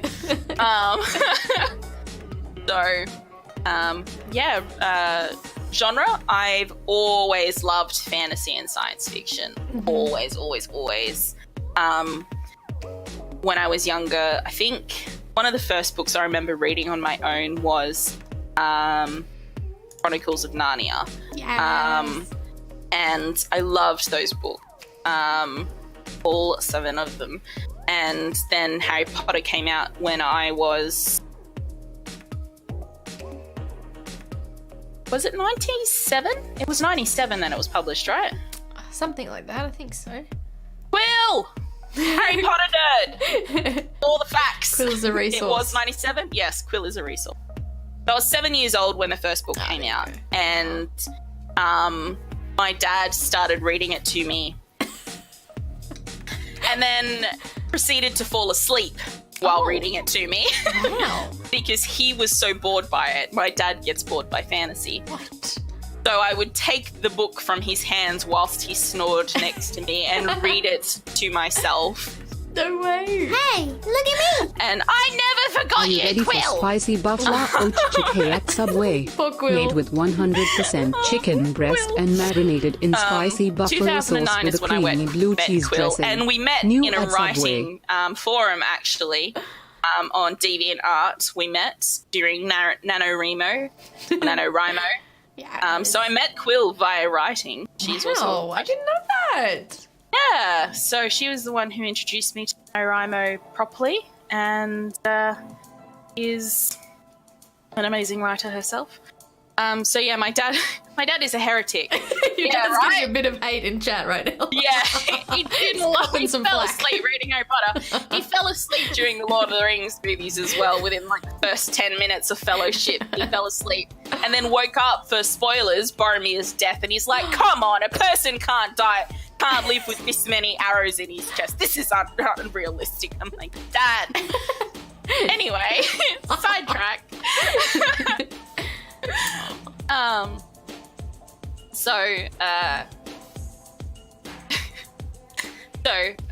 I've always loved fantasy and science fiction, and that's primarily what I write in. I have written in just sort of contemporary fiction set now, dealing with real issues and stuff, but I tend to get bored by it because I struggle to not fall into stereotypes with that. So yeah, so they are my genres, and that's what I read mostly, and what I write, and what I love. And I love it in science fiction, and I love science fiction, fantasy, television, and film as well. So, and supernatural, paranormal, mythical, logical, all that kind of stuff. So anything that's basically not reality. Like, Same. yeah. Same. What authors do you like? And why? So I love Maria V. Snyder. I've read most of her work. She's written mostly fantasy, but a little bit of science fiction as well. Her most recent novel's science fiction, actually. Sarah J. Maas with her Throne of Glass series, I really enjoyed. I've only read the first 2, so I'm a bad fan. I have to read the rest. I grew up with Emily Rodda's Del Toro Quest. I love Del Toro Quest. I still, even now as a 28-year-old, love reading her books that were written for 12-year-olds, because I just feel like, much like Harry Potter, it is readable for anyone. Nice. So, what else? I love Artemis Fowl as well. I read Artemis Fowl, and Disney's actually made a movie of the first one, comes out next year. Wow. Yeah. So Artemis Fowl. What else? I loved the Wind Singers trilogy. It was very quirky, very written. I found William Nicholson, I think the author is. Very much enjoyed that. Got memories of that.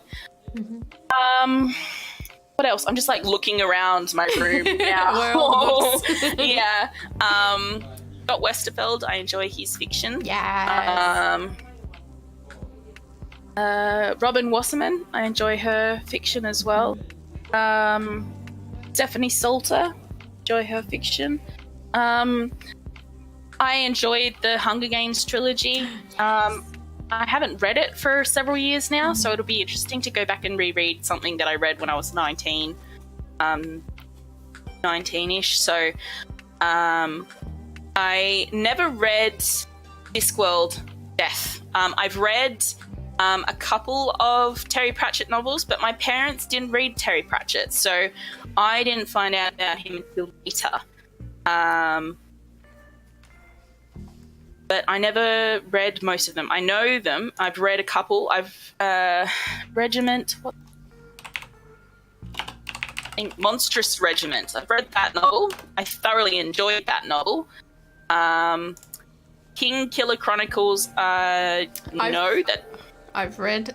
He was actually streaming yesterday. The author streams. Oh, really? Yeah, he was streaming something. Oh, Dream Daddy. It was so random. Whoa. Yeah. Yeah, I've read that, and I read Sabriel, the first one. Oh yes, that author. Garth Nix. He was at Tim Wilkins and Fiona. No, Yes, not Fiona. yes. Yeah, at their book launch. Yes, we saw him was in there. person. Yeah, I forgot about that. Yeah, we did. We met him. He was very chill. I tried reading Sabriel when I was younger, but I think it was a little too slow for when I was younger, so I need to get back into it. Golden Compass, again, I've tried reading when I was younger, and again, too slow for me, so I need to go back and read some of these ones that at the time I didn't. So I need to do a lot of reading, and I will. I will get there, I promise. But I really, The Time Thief, I've read half of that for university, and I really enjoyed the character of Death in Discworld series. He was an amazing character. So, is your name a reference to him by any chance? Do you? Ooh. Oh, Patrick Rothfuss, I know of that author, and I've been recommended him several times, so I have to read him. He's the King Killer Chronicles. Name of the Wind is the first one. Oh, you love him, Teg. Yeah, he's... Yes. Everyone in the world... No, not everyone in the world, but many people waiting for the third book. And we've been waiting a long time. A long time. This is my thing, Kaylee Koa. I am a Gorgon. So, thus, the snake's hair that you see. Yes. What was I going to say? Yeah, you guys are going to have to, write down these authors that you want me to read in Yes. Discord or something so that I can remember, because I won't remember otherwise. Yes. And also, the author of Aragon just came out with a new book.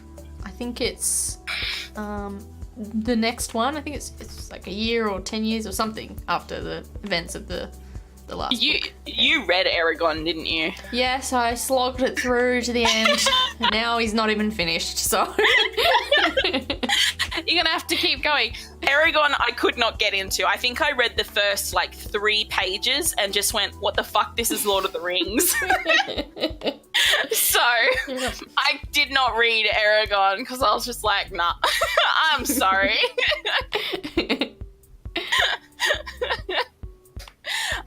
So good luck to you reading it, Teg. I honestly don't think I can. I just don't think I can. I was a younger woman back then.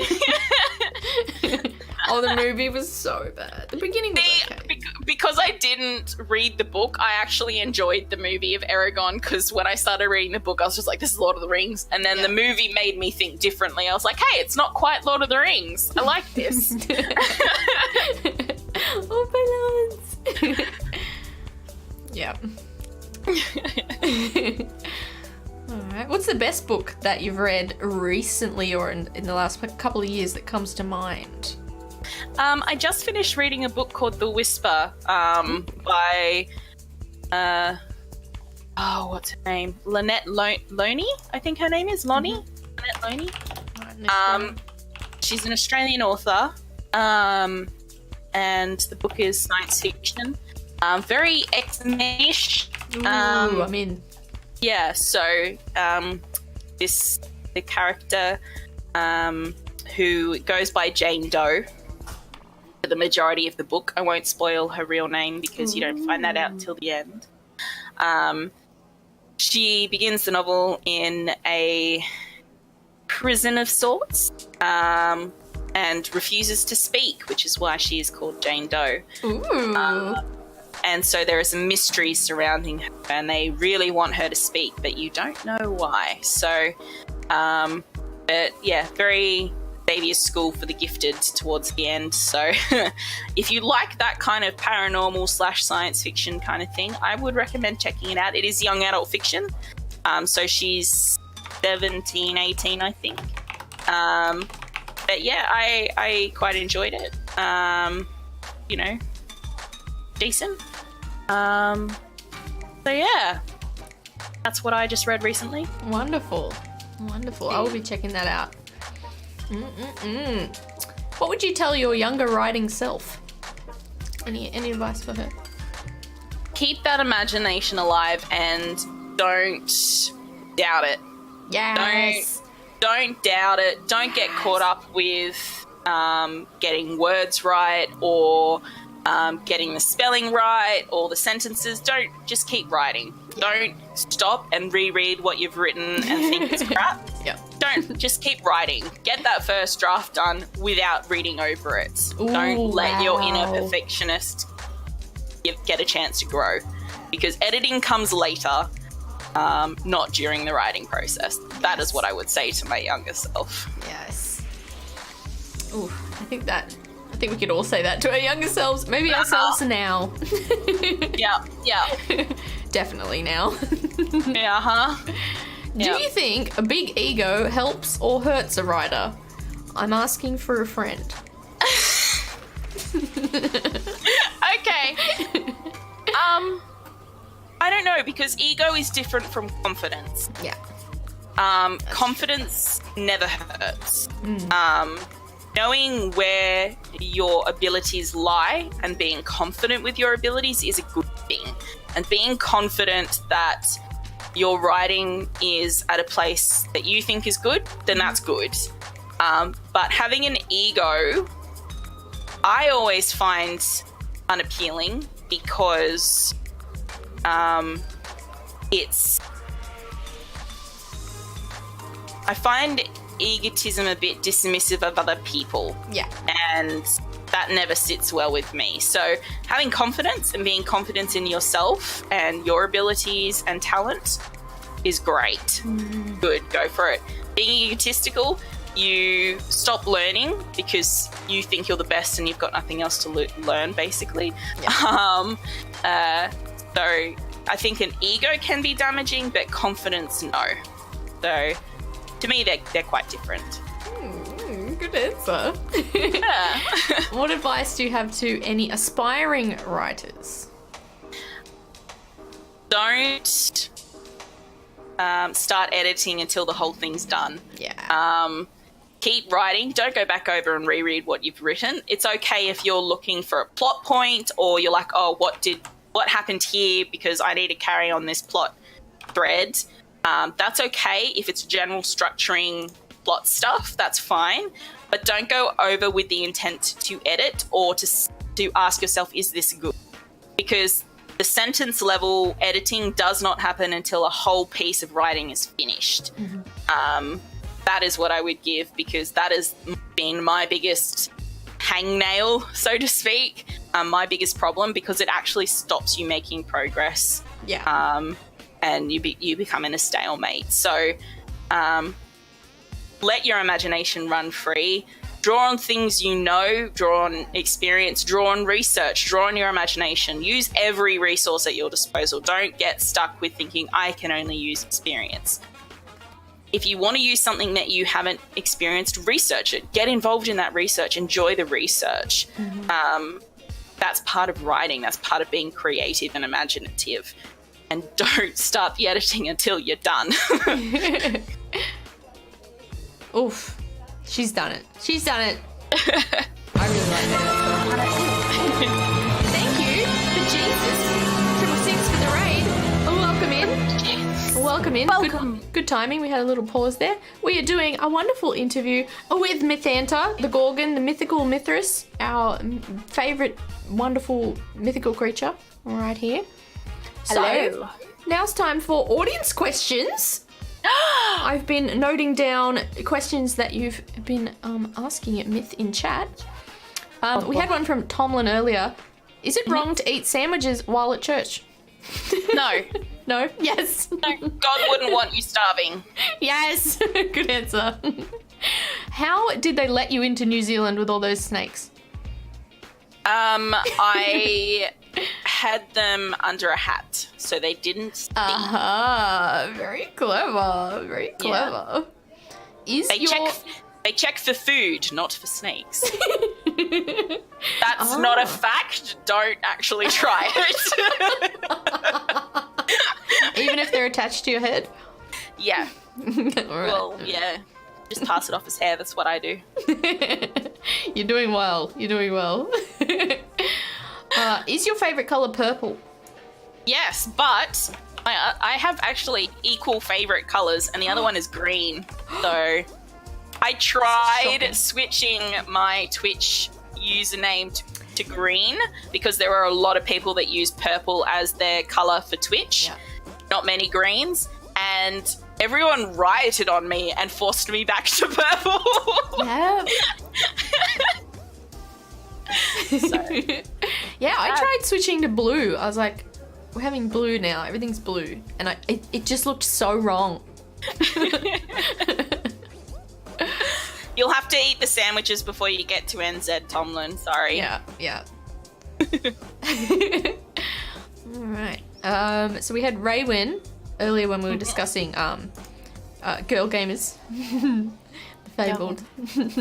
The fabled girl gamers. We Yeah. don't exist, guys. What could League of Legends change that would make it more accessible?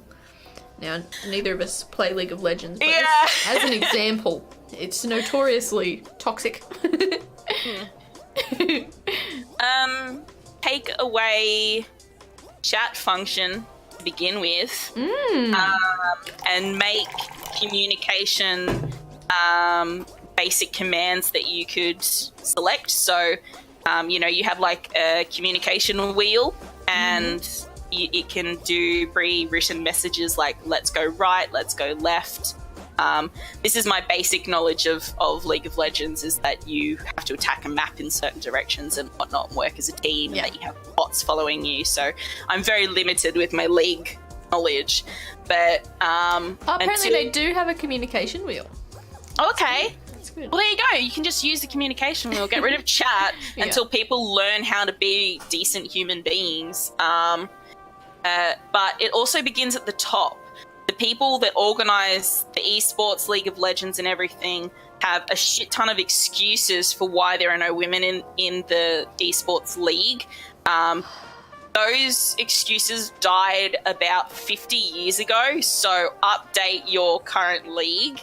You're the ones setting examples. If you guys excuse the toxic behaviour, then it's going to continue down in the general public. So they're the ones that need to change. They're the ones that need to set an example, and until that happens, it's everyone else is going to have an excuse to keep up the toxic behaviour. Yeah. That's my answer. I like For it. a game like I've never played. Yeah.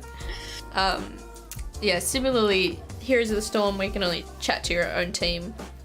Tomlin's mentioned. Yeah, it's good. It's good. And Unisaw mentioned earlier, the reason she doesn't play games like Overwatch is because when she does speak in them, there is that backlash. And I can definitely agree that using voice comms in even a game like Overwatch, which is so colourful and so accessible to a lot of different sorts of people, there's still that dirty little stigma where you speak and you've got a feminine voice. People are awful to you. They can be. Yeah. So. And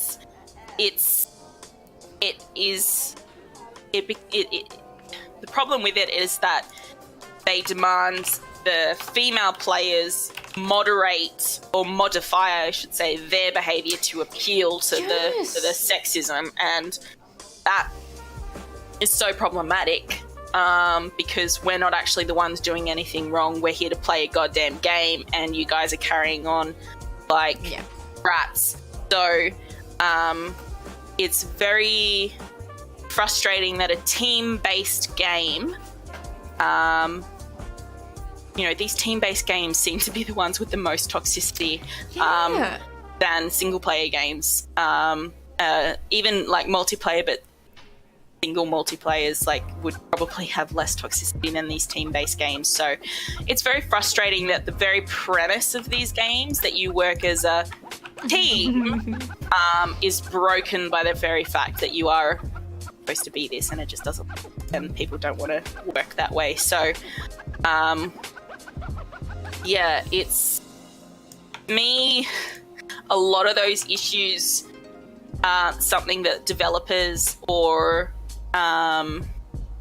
even communities can fix. To me, that actually stems right back down to when the kid was a kid and the way they've been parented and the schools that they've been to. That's an issue that starts at birth, basically.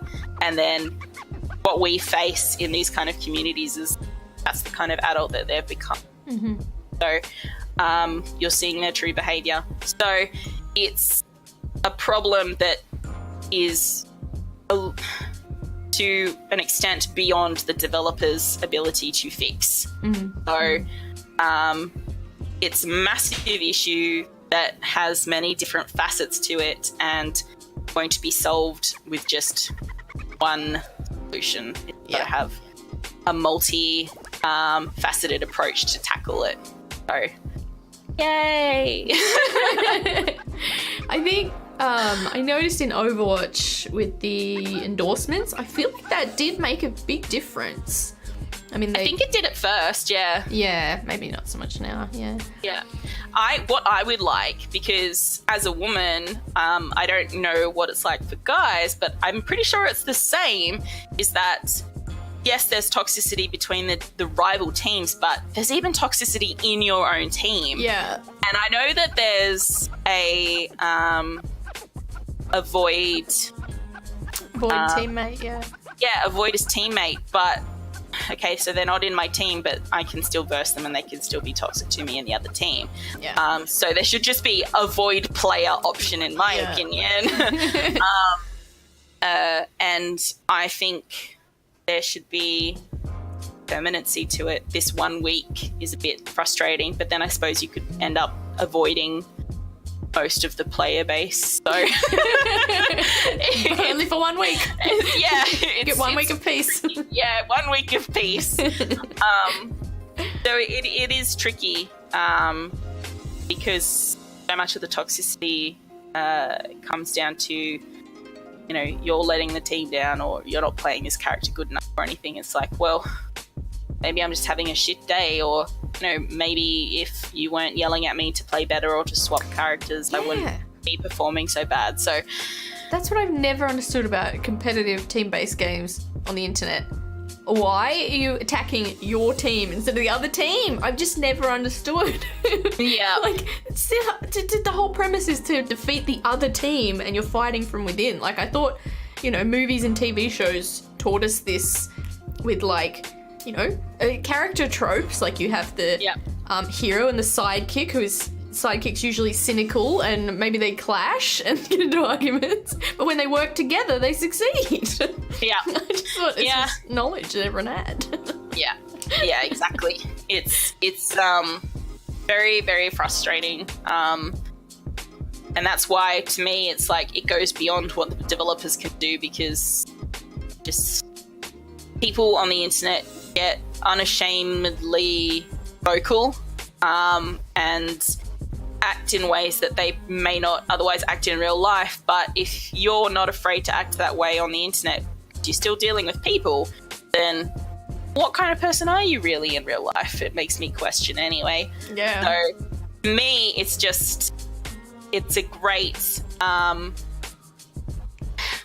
metaphor for where the world is at currently. Yeah. In a social and cultural way. So people's opinions at the moment are more valued, or apparently valued more so than common decency and respect. Ooh, grinds my gears. Which is really sad. Yeah. Yeah. Oh, man. Chat is hitting the nail on the head right now. Okay, next interview we do, I'm going to have chat on the stream so that we can capture it forever. You guys are killing it. Awesome. This is a question. Do you have any plans for co-streaming when it's dropped on Twitch? Oh, I'd love to. Yes. I'd love to. I love watching YouTube videos because I started there first. I started watching gamers on YouTube and then Twitch. I love watching YouTube videos where the content creator has friends or other people on, and there's that dialogue between the people. I always prefer that because it's usually funnier, there's usually more engagement, and I think on Twitch there's the opportunity for that as well. There'll be the engagement with chat, there'll be engagement with another streamer, so multiple chats as well, hopefully. So I think that would be a lot of fun, open up a lot of opportunities and a lot of games as well. So I think it'll be great, and I'd love to get in on some action. Yes, and I think it's great too for growth because you're bringing someone else's community into yours and you're sharing your community with them. I think it can be a big gold mine of new people and new conversations. Yeah, exactly. Hey, welcome in, Alyssa. All right, what accomplishment are you most proud of? Big question. Ooh, probably, oh, damn. I know it's hard. That's hard. That is a hard question. We can come back if you want to. Man, I mean, there are different, areas of life that I'm equally proud of those accomplishments. So, moving out of home is a pretty big accomplishment for me, for someone who grew up with separation anxiety, anxiety in general. Leaving home was a big deal. So I'm pretty proud of that I moved out. I lived with other people, which was a test to my strength of will. I just don't think I'm meant to live with other people. And now living by myself, I'm pretty proud of that. I'm pretty proud of my university degree and my grades. I grew up, my experience of high school was being told by teachers that I was dumb. So how wrong they were.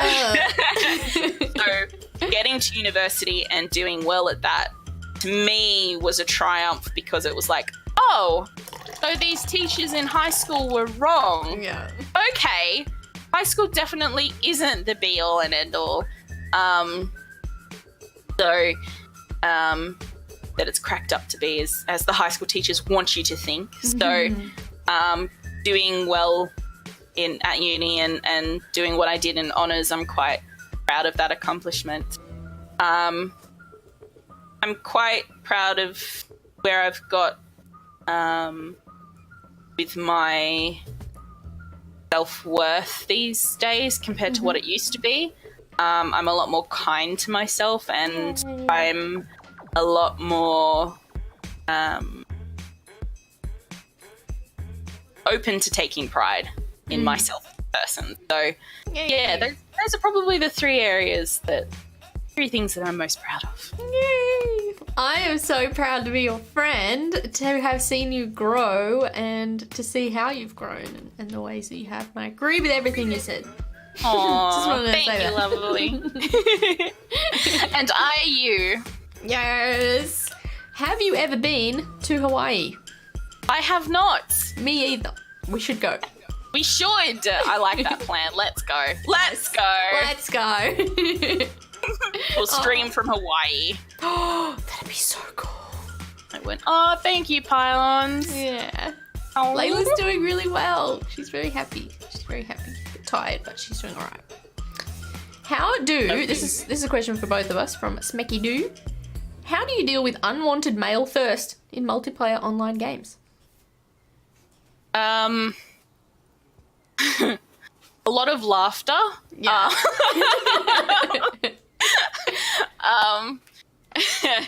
There's, usually a lot of laughter, because some of the things they say is just You're very good at dealing with it. It's just hilarious a lot of the time, because it's like, do you even know what you just said? This feels like something out of like a Mills and Boone right here. What is this shit? They should write. Yeah. So a lot of the time it's laughter. A lot of the time it's clapping back with, just other sarcastic comments, or even just like straight out questions or simple truths. Like, one of my favorites, I don't know if you call it a comeback, but questions when people are toxic on Overwatch, when they say, I slept with your mum or something like that. I'm like, oh, you couldn't get anyone else. Oh, damn.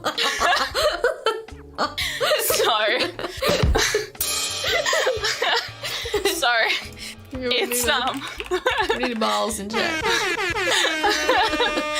So got him. it's just about, like, I don't know, I think logic is just one of the best comebacks, is that you need to say, because they'll often be, wanting a response, and so your best way to do that is to respond in a non-response, and it's like, like, oh, diddums. Yeah. It's okay. And they, if you eat your crusts, you'll grow big and strong, darling. It's okay. So, yeah. We're about going to talk to Sneezy's mum. Apparently Sneezy's mum is lovely and you'd be lucky. Yeah. Well, there you go. So, yeah, it's that kind of thing. Like, I feel like Teg's "you jelly" line would be a really good comeback for some of the things they say. Yeah. And if you are able to take the mickey out of yourself, so to speak, like if they're, criticizing your badness or something, like, you can always come back, hey, I'm on a roll with this, okay? Don't jinx me, I might get good. Like, Hey, see, so good. dude. So if you can just have fun yourself, then it keeps you positive and stops you thinking to their level, and it's just easier to keep playing that way. Yeah. For me, I usually just ignore them or leave voice. I don't do it very well. Or I'll just write lol.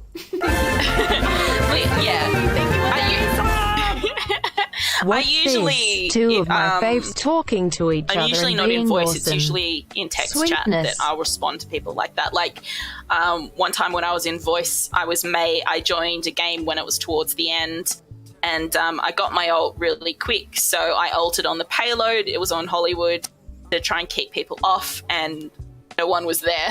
So it was a wasted ult. That's okay. So someone goes, "Nice job, May," in chat. This bloke, and I just came back on and went, "I know, right?" And he didn't respond, because when I got my second ult and froze everyone and stopped them from capping the point, he was like, "Oh, good job." By the end of it, the tone had completely changed. So,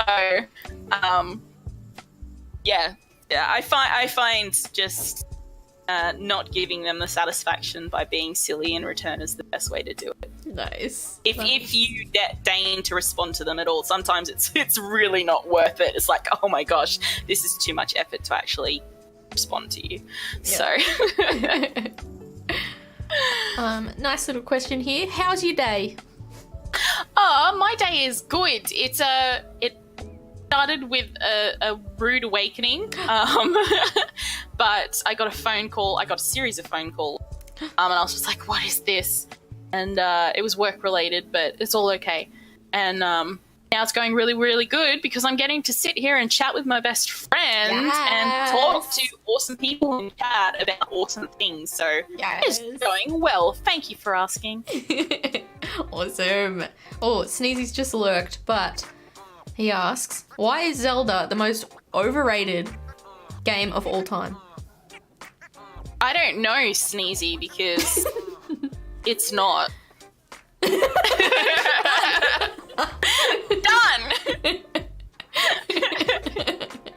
Amen. Moving on. Amen. Beautiful panda. I tell you what is overrated. Freaking COD. Call of Duty. Most overrated shit. Got him. Got him. Beautiful panda asks, how do you like your eggs cooked? Scrambled, boiled, etc.? Ooh, I like poached eggs. Me too. I like scrambled eggs. I like omelets. So every kind of egg, basically. Well, no, I'm doing it in order. So poached first, then scrambled, then omelette, and then fried. And I'm not a massive fan of boiled eggs, so. Yeah. Boiled eggs get a bad rap, I feel like. They do get a bad rap. I think it's because they're hard to get the right boiled. Like, you want the yolk in the middle to be runny and the white to be hard. Yeah. But that's so hard to do. Alright. Oi! We got some Aussies in here! Oi! Aussie. Oi! Got Hey. Frosty asked, how do you get your snakes to style in just the way you want them to? Well, as you can probably tell, this one down here on my left, but you're right, he doesn't listen. He's Raphael. He's very, just so rude. He doesn't listen to me at all. He's like a child. But the rest of them are just, they're very chill. They want to look good themselves, so it's a mutual benefit. Yeah. There you go. I saw a couple of them snapping. They get a bit feisty. Yeah, they're a bit hungry. I haven't fed them yet. So. Bad snake day. Yes. I have a question from a mystery viewer, which I've just been reminded of. You have to guess who it is. Okay. The question is, hi, Mythanta? I'm guessing it's Charlie for days. Yeah, you got it. She's done it. It's also not a question. Charlie. I told him he had to ask a question. Yeah, that's Instead of not a statement, question. so he turned it into yeah. He failed at his given job. Hey, nice.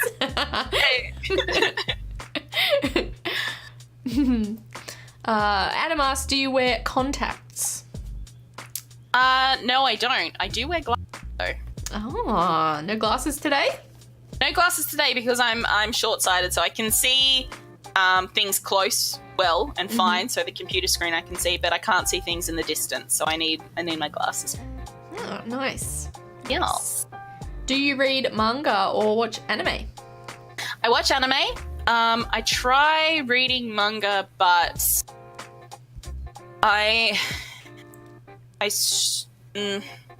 it's not my favorite thing to read. Same with comics.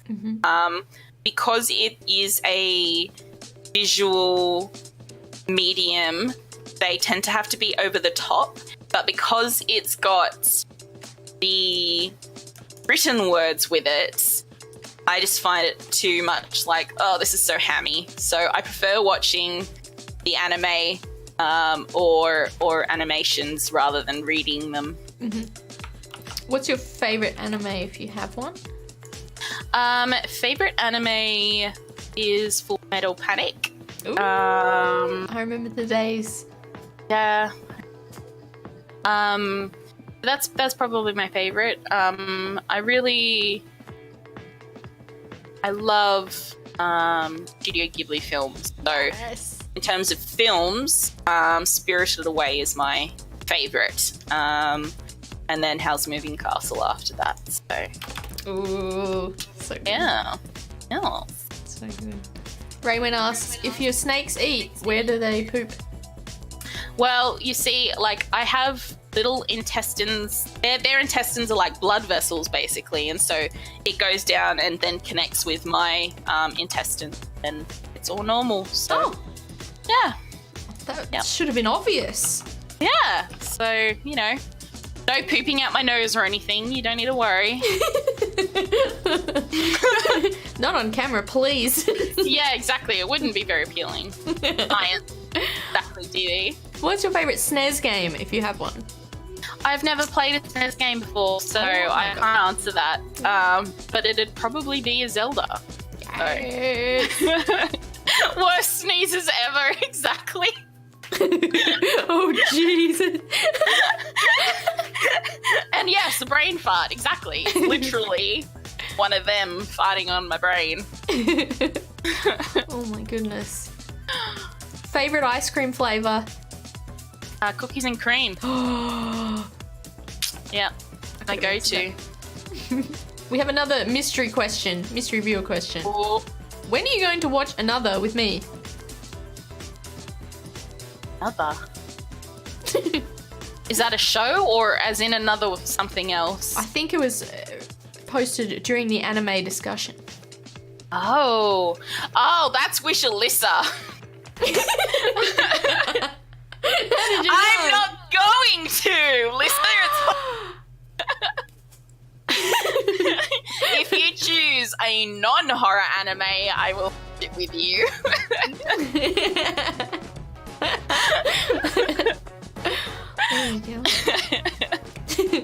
Elemental Elite, welcome in. Why not, Alyssa says. Because I can't do horror, you know this.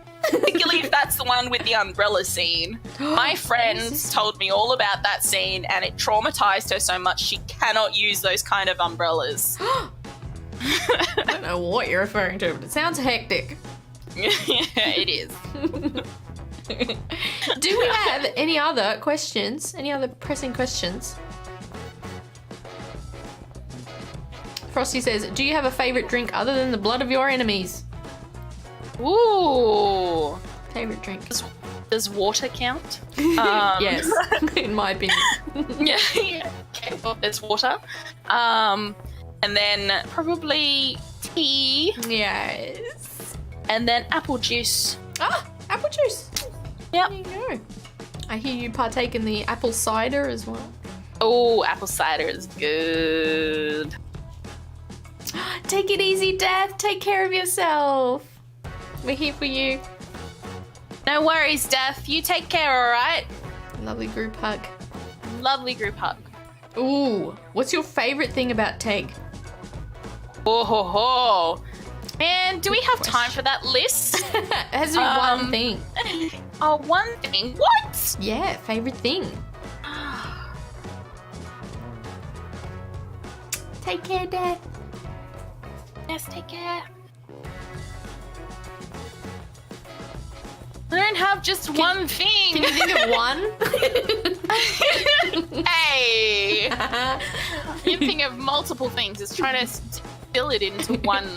Well, you have a lot of brains attached to your head, so it makes sense. Yes, and a lot of competing thoughts right now. Probably takes art.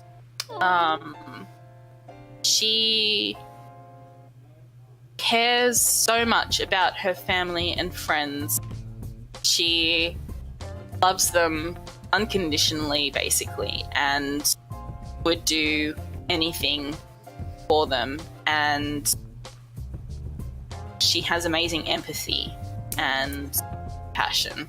So, yeah, probably her heart. Aww. That was a good answer. I like it. Hey, The heart is essential. Yes, closely followed by her sense of humour. Oh, yeah. Someone thinks I'm funny.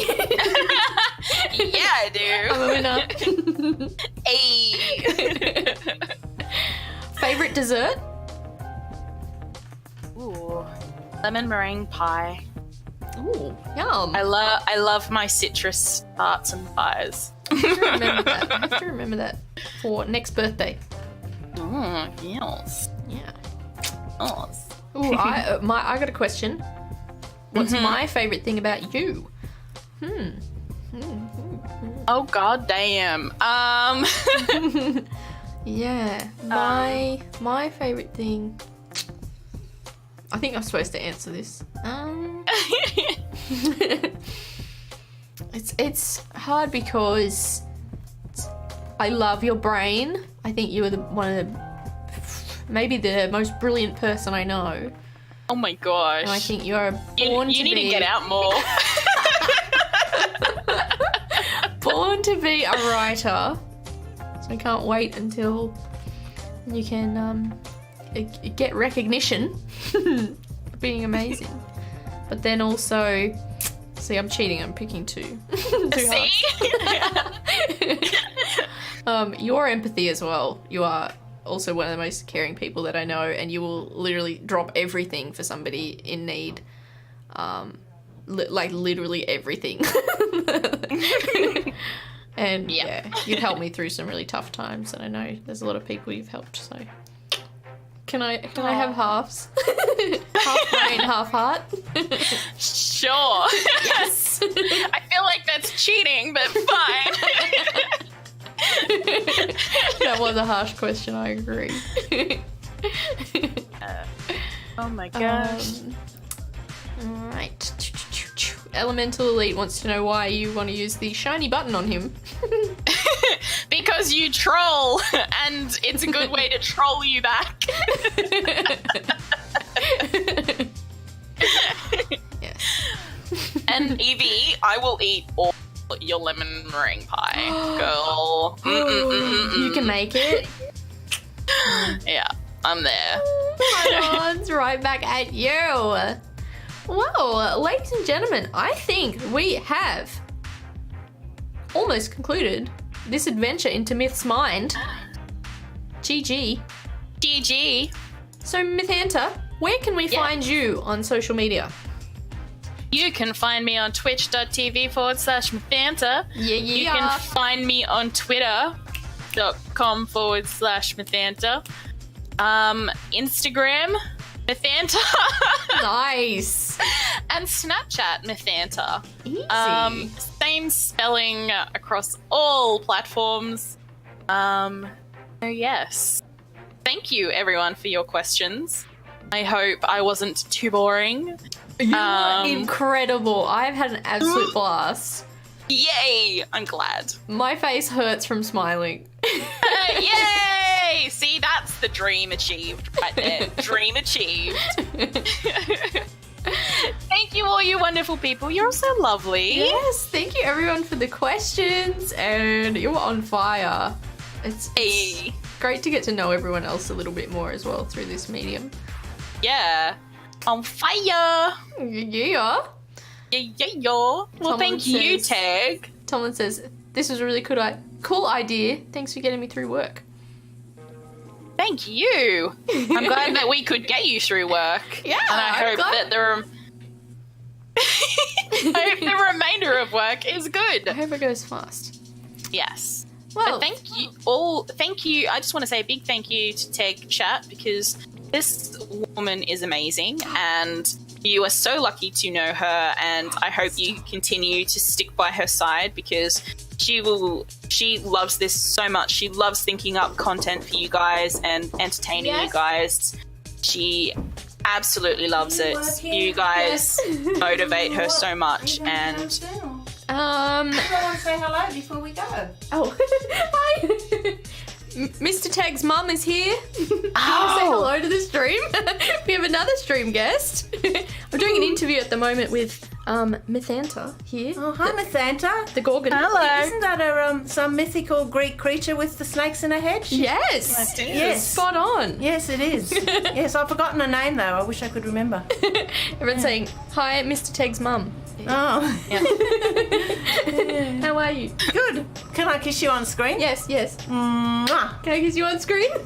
Yeah. Okay. It's good to see you. Hopefully I'll I be think it looks better like finish up this. soon. Yeah. Yeah? Okay, well, we're only here for a little bit longer, so. Alright. I'll definitely catch you. before you Okay, go. all right. Because I want to ask you about those pillowcases that go with that nice Yes, bedspread. that's right. I didn't want to forget what I was seeing. I'll see you in a minute. Okay, bye. I'm watching you on TV too. Oh no. And it sounded like you were wrapping up, but Famous. then I guess not really. We'll find out soon. Yes. Stripes in the family. Yes. Stripes run everywhere. Kind of scared of stripes. Now back to my praise of Tag. Oh no. But honestly, she's an amazing woman. So spread the love, spread the word far and wide. Everyone must know Tag. Aw. Thank you so much, Myth. You have been a fantastic guest, and I'm so glad we got to get some more insight into your beautiful, wonderful soul. My soul. Maybe Wait, just I don't someone- have one of those. I thought we found it. I was mistaken. Maybe you did. It's a spirit woman. And thank you, chat, for being such an amazing, supportive chat to Miss Tag here. She appreciates it so much. And you are all amazing people. Lovely. One of the best communities that I've ever seen. So thank you very much to all of you. Suddenly the whole stream turns to stone. Exactly. Final curse. Final curse. Thank you so much, Myth. I will talk to you soon. Yes. Talk to you all soon. Enjoy the rest See of you your in day. chat. Thank you. Farewell. Bye. Bye.